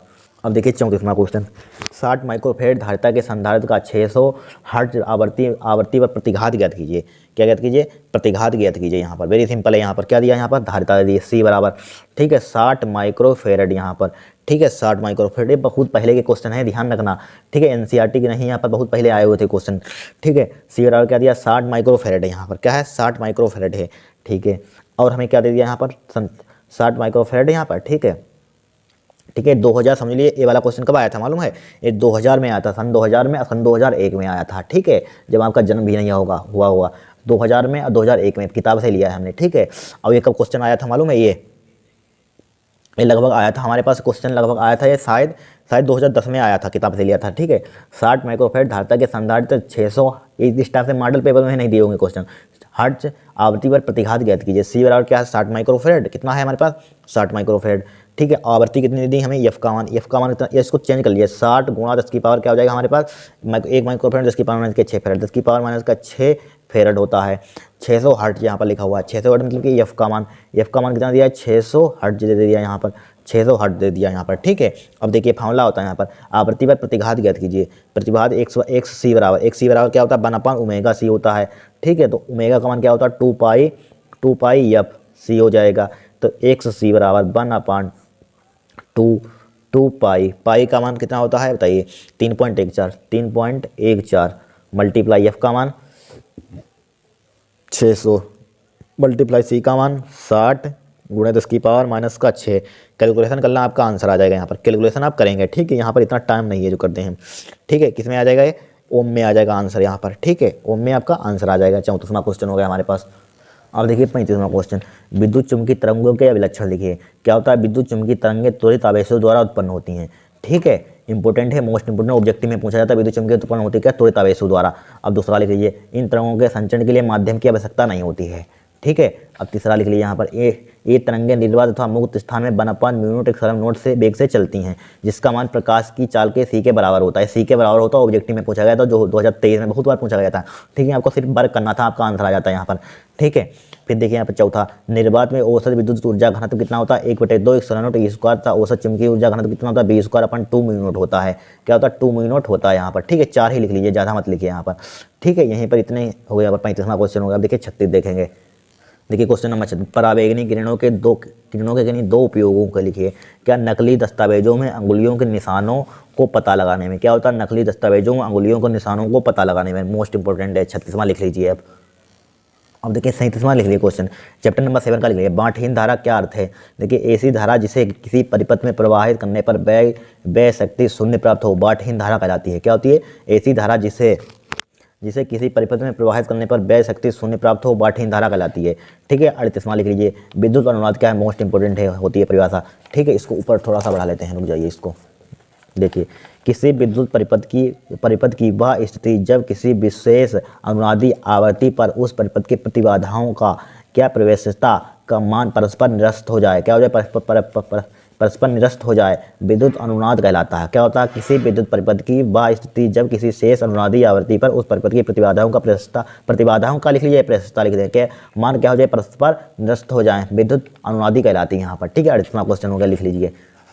अब देखिए 39वां क्वेश्चन, कौन सा देखें 39वां, एम्पियर का संशोधित परिपथीय नियम लिखिए। क्या होता है, किसी बंद परिपथ के चारों ओर, ठीक है, चारों ओर चुंबकीय क्षेत्र B का रेखीय समाकलन उस परिपथ द्वारा घिरे क्षेत्रफल से गुजरने वाली कुल धारा चालन धारा विस्थापन धारा का μ0 गुना होता है, ठीक है। क्या होता है, μ0 गुना होता है, ठीक है। यहाँ पर देखिए, यहाँ पर किस टाइप से किसी बंद परिपथ के चारों ओर का चुंबकीय क्षेत्र का रेखीय समाकलन, ठीक है, रेखीय समाकलन उस परिपथ द्वारा घिरे क्षेत्रफल से गुजरने वाली कुल धारा क्या होती है, चालन धारा विस्थापन धारा का μ0 गुना होता है। इसी को जहाँ आई सी क्या चालन धारा, अब ID क्या है विस्थापन धारा, बस लिख लीजिए। 39वां क्वेश्चन हो गया हमारे पास। अब देखिए 40वां क्वेश्चन, विद्युत चुम्बकीय तरंग क्या है, मोस्ट इंपोर्टेंट है। देखिए जब किसी विद्युत परिपथ में विद्युत धारा बहुत अधिक आवृत्ति से बदलती है तो परिपथ से ऊर्जा तरंगों के रूप में चारों ओर प्रसारित होने लगती है। इन तरंगों को क्या कहते हैं, विद्युत चुम्बकीय तरंगें कहते हैं। क्या होती है, जब किसी विद्युत परिपथ में विद्युत धारा बहुत अधिक आवृत्ति से बदलती है तो परिपथ से ऊर्जा तरंगों के रूप में चारों ओर प्रसारित होने लगती है। इन तरंगों को कहते हैं विद्युत चुम्बकीय तरंगें कहते हैं, ठीक है। और 44वां लिख लीजिए। देखिए विद्युत चुम्बकीय तरंगों के 4 विशेष गुण बताइए। क्या होती हैं, ये तरंगें प्रकाश की भांति परिवर्तित अपवर्तित होती हैं, ठीक है। क्या होती हैं, परिवर्तित अपवर्तित होती हैं। 42वां दूसरा लिख लीजिए, विद्युत चुम्बकीय तरंगें त्वरित आवेशों द्वारा उत्पन्न होती है, वही है यहाँ पर। इन तरंगों के संचरण के लिए किसी पदार्थिक माध्यम की आवश्यकता नहीं होती, ठीक है। चौथा इसका पॉइंट लिखिए, इनकी ऊर्जा विद्युत या चुम्बकीय क्षेत्रों में विभाजित होती है, ठीक है। 41वां क्वेश्चन हमारे पास हो गया। अब देखिए 42वां, देखिए थ्योरेटिकल में पढ़ने वाले हैं, इसमें क्या समझाना है, ठीक है। अब देखिए 42वां, निर्वात में विद्युत चुम्बकीय तरंग में विद्युत क्षेत्र का आयाम 15 वोल्ट प्रति मीटर है। चुम्बकीय क्षेत्र का आयाम ज्ञात कीजिए। क्या ज्ञात कीजिए, चुम्बकीय क्षेत्र का आयाम ज्ञात कीजिए, वेरी सिंपल है। देखिए निर्वात में विद्युत चुम्बकीय तरंग में विद्युत क्षेत्र का आयाम कितना दिया, 15 वोल्ट, यानी कि विद्युत क्षेत्र का आयाम दिया, यानी कि E0 का मान, आयाम मतलब E0 का मान कितना दिया, 15 वोल्ट प्रति मीटर दे दिया यहाँ पर।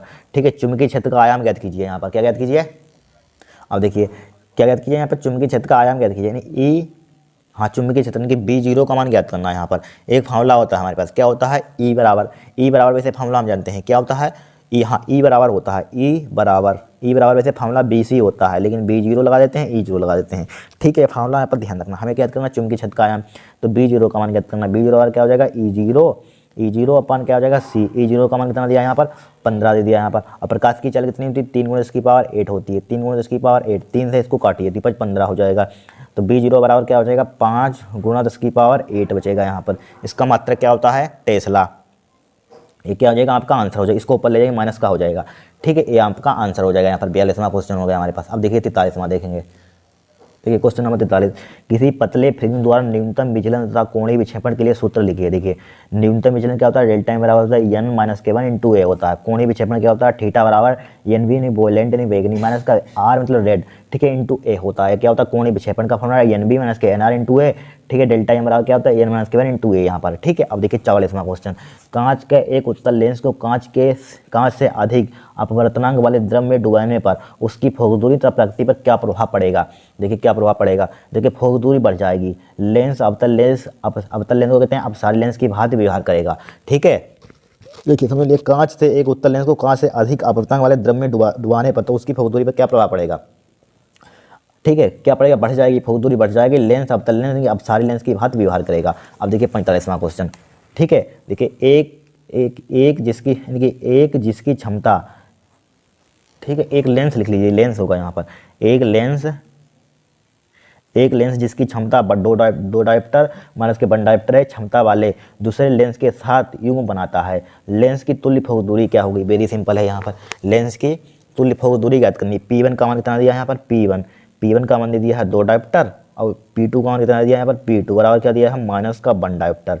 ठीक है, क्षमता वाले दूसरे लेंस के साथ युग्म बनाता है, इस युग्म की तुल्य फोकस दूरी ज्ञात कीजिए। तो पहले तुल्य आपको क्षमता मालूम होनी चाहिए, तुल्य क्षमता निकाल लीजिए, इनको जोड़ दीजिए, P1 प्लस का P2, P1 का मान कितना है 2, P2 का मान दिया -1, 2 बराबर क्या में से एक बचेगा यहाँ पर, कितना बचेगा, 1 डायोप्टर। तो P बराबर एक फार्मूला होता है हमारे पास, P बराबर क्या होता है 100/, अब किस में होता है सेंटीमीटर में होता है। ठीक है, ये होता है, बस वैल्यू पुट कीजिए, हमें निकालने क्या है, फोकस दूरी ज्ञात कीजिए। तो F ऊपर ले आइए, क्या हो जाएगा यहाँ पर 100/, क्या हो जाएगा, P हो जाएगा यहाँ पर 100/, P का मान कितना है 1 है, तो यहाँ आपको फोकस दूरी आपकी कितनी आ जाएगी, यहाँ पर 100 सेंटीमीटर आ जाएगा यहाँ पर। ठीक है, ये आंसर हो गया 45वां हमारे पास। ठीक है, 45 हो गया क्वेश्चन। अब देखिए 46 देखेंगे। देखिए 46, दो उत्तल लेंस जिनमें प्रत्येक की फोकस दूरी 20 सेंटीमीटर संपर्क में रखें, संयुक्त लेंस की क्षमता की गणना कीजिए। संयुक्त लेंस की क्षमता की गणना कीजिए, वेरी सिंपल है। दो उत्तल लेंस जिनमें प्रत्येक की फोकस दूरी, दो उत्तल लेंस है, तो F1 का मान बराबर कितना है यहाँ पर, दोनों की 20 सेंटीमीटर बराबर F2, दोनों क्या होंगे, बराबर होंगे 20 सेंटीमीटर यहाँ पर। ठीक है, संपर्क में रखें, संयुक्त लेंस की क्षमता याद कीजिए। तो यह एक फार्मूला हमने ड्राइव करवाया था आपका। ठीक है, संयुक्त लेंस की क्षमता यानी फोकस दूरी का 1/F1 प्लस का 1/F2 होता है फार्मूला, होता है कि नहीं होता है। ठीक है, F1 का मान कितना दिया 1/20 दिया यहाँ पर, F2 का मान कितना दिया 1/20 दे दिया यहाँ पर। ठीक है, तो देखिए 1/20 बराबर 1/20 क्या हो जाएगा, 2/20 हो जाएगा। ठीक है, 2/20 काट दीजिए, कितना बचेगा 1/10 बचेगा। इसको जरा उल्टा करना, कितना हो जाएगा यहाँ पर, F बराबर क्या आ जाएगा यहाँ पर 10 आ जाएगा यहाँ पर। ठीक है, 10 सेंटीमीटर में आ जाएगा यहाँ पर। हमें क्षमता पूछी गई थी यहाँ पर, क्षमता ज्ञात कीजिए नहीं P का मान, तो सेंटीमीटर के लिए फार्मूला P बराबर क्या होता है, अभी लिखवाया था, क्या होता है 100/F होता है। ठीक है, 100/F का मान कितना है यहाँ पर 10 है, 10 से 10 उड़ा दीजिए, तो P का मान आपका क्या बचेगा यहाँ पर, क्या बचेगा यहाँ पर बताइए, 10 बचेगा यहाँ पर, डायोप्टर बचेगा, इसका मतलब क्या होता है डायोप्टर यहाँ पर। ठीक है, ये क्या हो जाएगा आपका आंसर हो जाएगा यहाँ पर। 46वां क्वेश्चन हो गया हमारा। अब देखिए 47वां क्वेश्चन मोस्ट इंपोर्टेंट है, बहुत बार आ चुका है। यदि प्रिज्म कोण न्यूनतम विचलन कोण के बराबर हो तो प्रिज्म के पदार्थ का अपवर्तनांक ज्ञात कीजिए। सबसे ज़्यादा इससे निम्न लाते हैं। देखिए प्रिज्म कोण न्यूनतम विचलन कोण के बराबर है, यानी कि डेल्टा m बराबर है किसके, न्यूनतम विचलन कोण के, a के बराबर है। बस एक फार्मूला लगा दीजिए यहाँ पर, अपवर्तनांक का फार्मूला क्या होता है न्यूनतम विचलन की स्थिति में, sine a plus delta m by 2 होता है, और क्या होता है साइन a बाई 2 होता है, साइन a बाई 2 होता है। बस वैल्यू पुट कीजिए, sine a plus delta m का मान कितना दिया है, a दिया है, a लिख दिया यहाँ पर, बटे क्या हो जाएगा 2 हो जाएगा, बटे साइन a बाई 2 हो जाएगा यहाँ पर। ठीक है, a बाई 2 लिख लिया यहाँ पर। ठीक है, इसको ले लेते हैं, a बाई 2 लिख लिया यहाँ पर। ठीक है, तो n बराबर यहाँ पर, n बराबर साइन a कितना हो जाएगा 2a हो जाएगा, 2a बटे क्या हो जाएगा 2 हो जाएगा, बटे साइन a बाई 2 हो जाएगा यहाँ पर, क्या हो जाएगा साइन a बाई 2 हो जाएगा, 2 से 2 उड़ा दीजिए, क्या बचेगा यहाँ पर साइन a बचेगा। साइन ए बचेगा, साइन ए बाई टू हो जाएगा। साइन टू ए का जरा फॉर्मूला बताना कितना होता है, ये बराबर साइन टू का टू साइन ए, ठीक है, टू साइन ए मालूम होगा आपको, बहुत बार लिखवा चुके हैं। Sine two A two sine A into cos A, cos A होता है यानी कि ए बाई टू हो जाएगा। नीचे लिखा हुआ है साइन ए बाई टू, मालूम होगा आपको फार्मूला, ठीक है, साइन ए बाई टू। देखिए फार्मूला यहाँ पर क्या बता देंगे, देखिए साइन ए बाई टू से sine a by two cancel out हो जाएगा, ये बराबर क्या हो जाएगा, two cos a by two हो जाएगा, two cos a by two, ये क्या हो जाएगा आपका आंसर हो जाएगा यहाँ पर, ठीक है। देखिए फार्मूला क्या होता है, साइन टू का ए होता है फार्मूला, साइन टू ए बराबर होता है हमारे पास क्या होता है, टू साइन ए होता है, टू साइन ए होता है इंटू क्या होता है, कोस ए होता है, फार्मूला होता है। देखिए जब यहाँ पर टू होता है तो आधा हो जाता है, जब यहाँ पर ए लिखा हुआ है तो यहाँ पर आधा हो गया, यहाँ पर बस हो गया सवाल यहाँ पर 47वां भी हमारा। देखिए 48वां, क्रांतिक कोण की परिभाषा लिखिए। देखिए मोस्ट इंपोर्टेंट, सघन माध्यम में बना हुआ आपतन कोण, ठीक है, सघन माध्यम में बना हुआ आपतन कोण जिसके लिए विरल माध्यम में अपवर्तन कोण क्या होता है, 90 डिग्री होता है, क्रांतिक कोण कहलाता है, इसे सीधे प्रदर्शित करते हैं, ठीक है। क्या होता है, सघन माध्यम में बना हुआ आपतन कोण जिसके लिए विरल माध्यम में क्या होता है, अपवर्तन कोण 90 डिग्री होता है, क्रांतिक कोण कहलाता है, इसे सीधे प्रदर्शित करते हैं। 49 में लिख लीजिए, फ्रिजिम के पदार्थ के वर्ण विक्षेपण क्षमता की परिभाषा दीजिए। यहाँ पर वर्ण विक्षेपण देखिए, जब श्वेत प्रकाश एक पतले प्रिज्म से गुजरता है तो बैंगनी तथा लाल रंग की निर्वात किरणें के बीच उत्पन्न कोणीय विक्षेपण तथा मध्यवर्ती पीले रंग की किरण के लिए विचलन कोण का अनुपात को प्रिज्म के पदार्थ की वर्ण विक्षेपण कहते हैं, इसे ओमेगा से प्रदर्शित करते हैं। इंपॉर्टेंट परिभाषा नहीं है, लिख लीजिए यहाँ पर, पढ़ लेना यहाँ पर, ठीक है, मत याद करना लेकिन पढ़ लेना एक बार कहीं आ गई तो, ठीक है। 49वां हो गया यहाँ पर। देखिए 50, तरंगागर किसे कहते हैं, देखिए किसी माध्यम में किसी क्षण खींचा गया ऐसा काल्पनिक पृष्ठ जिनमें स्थित सभी कण कंपन की समान कला में हों, तरंगागर कहलाता है, ठीक है, वेव फ्रंट कहलाता है। तरंगागर समतल गोलीय तथा बेलनाकार होता है। क्या होता है, किसी माध्यम में किसी क्षण खींचा गया ऐसा काल्पनिक पृष्ठ जिसमें स्थित सभी कण कंपन की समान कला में हो, ठीक है, तरंगागर कहलाता है। इस तरंगागर समतल गोलीय तथा बेलनाकार होता है, ठीक है, लिख लेना। 51 क्वेश्चन देखिए, प्रकाश के व्यतिकरण की परिभाषा लिखिए, इसकी शर्तें क्या है, मोस्ट इंपोर्टेंट है। देखिए प्रकाश व्यतिकरण क्या होता है, जब समान आवृत्ति की दो प्रकाश तरंगे, ठीक है, तरंगे जो मूलतः एक ही प्रकाश स्रोत से आ रही हों तथा एक साथ चलती हैं तो सघन माध्यम में कुछ बिंदुओं पर प्रकाश की तीव्रता अधिकतम तो कुछ बिंदुओं पर न्यूनतम होती है। प्रकाश की तरंग की इस घटना को प्रकाश का व्यतिकरण कहते हैं। क्या होता है, जब समान आवृत्ति की दो प्रकाश तरंगें जो मूलतः एक ही प्रकाश स्रोत से आ रही हों एक साथ चलती हों तो माध्यम के कुछ बिंदुओं पर प्रकाश की तीव्रता अधिकतम कुछ बिंदुओं पर न्यूनतम होती है। प्रकाश की तरंग की इस घटना को कहते हैं प्रकाश की व्यतिकरण कहते हैं, ठीक है। देखिए क्वेश्चन नंबर इसकी शर्तें देखिए, प्रकाश की व्यतिकरण की शर्तें देखिए, दोनों प्रकाश स्रोत कला सम्मत होने चाहिए, ठीक है। दूसरा, दोनों तरंगे की आवृत्ति अथवा तरंगदैर्घ्य बराबर होनी चाहिए। तीसरा, दोनों तरंगे के आयाम लगभग बराबर होने चाहिए। चौथा, देखिए प्रकाश तरंग दोनों प्रकाश स्रोत एक दूसरे के अत्यंत समीप होने चाहिए, ठीक है, संकीर्ण होने चाहिए। देखिए यहाँ पर दोनों प्रकाश स्रोत अत्यंत संकीर्ण, यहाँ पर क्या समीप होना चाहिए, इसमें क्या दोनों प्रकाश स्रोत अत्यंत संकीर्ण होना चाहिए, लिख लीजिए। अब देखिए 52 क्वेश्चन, ठीक है, जल्दी से समझ लीजिए, लाइट जाने वाली है। देखिए कला सम्मत स्रोत से आप क्या समझते हैं, कला सम्मत स्रोत क्या होते हैं, ऐसे दो स्रोत जिन्हें कहते हैं इंग्लिश में कोहेरेंट सोर्सेज इंग्लिश में कहते हैं, ठीक है, कोहेरेंट सोर्सेज, ऐसे दो स्रोत जिनमें उत्सर्जित प्रकाश के बीच कलांतर नियत रहता है, ठीक है, कलांतर नियत रहता है, कला सम्मत स्रोत कहलाते हैं। कला सम्मत स्रोत एक ही मूल स्रोत से प्राप्त किए जाते हैं, ठीक है। क्या होता है यहाँ पर, ऐसे दो स्रोत जिनमें उत्सर्जित प्रकाश के बीच कलांतर नियत रहता है कला सम्मत स्रोत कहलाते हैं। कला सम्मत स्रोत एक ही मूल स्रोत से प्राप्त किए जाते हैं, ठीक है, लिख लीजिए। 52 नंबर क्वेश्चन हो गया हमारा। अब देखिए क्वेश्चन नंबर 53, तरंगों के विवर्तन का क्या अर्थ है। देखिए तरंगों का विवर्तन, तरंगों का अपने मार्ग में आने वाले अवरोधों का किनारे पर मुड़ जाना, ठीक है, जो किनारे पर मुड़ जाना क्या कहलाता है, विवर्तन कहलाता है। विवर्तन तरंगों का एक विशिष्ट गुण है जो केवल तरंगों में देखने को मिलता है, कणों में नहीं, ठीक है, तरंगों में देखने को मिलता है, कणों में नहीं। क्या होता है तरंगों का विवर्तन, तरंगों का अपने मार्ग में आने वाले अवरोधों के किनारों पर मुड़ जाना, ठीक है, क्या कहलाता है, किनारों पर मुड़ जाना विवर्तन कहलाता है। विवर्तन तरंगों का एक विशिष्ट गुण है जो केवल तरंगों में देखने को मिलता है, कणों में नहीं, ठीक है। 53 लिख लीजिए। अब देखिए 54 नंबर क्वेश्चन देख लीजिए, उन दो भौतिक घटनाओं को उल्लेख कीजिए जिनमें प्रकाश तरंग स्पष्ट स्वरूप पुष्टि होती है। क्या स्वरूप की पुष्टि होती है, बताइए यहाँ पर क्या होती है। उन दो भौतिक घटनाओं का उल्लेख कीजिए जिनमें प्रकाश के तरंग स्वरूप की पुष्टि होती है। प्रकाश का व्यतिकरण एवं विवर्तन, क्या होता है, प्रकाश का व्यतिकरण होता है एवं विवर्तन होता है, लिख लीजिए यहाँ पर, ठीक है, इंपॉर्टेंट है यहाँ पर।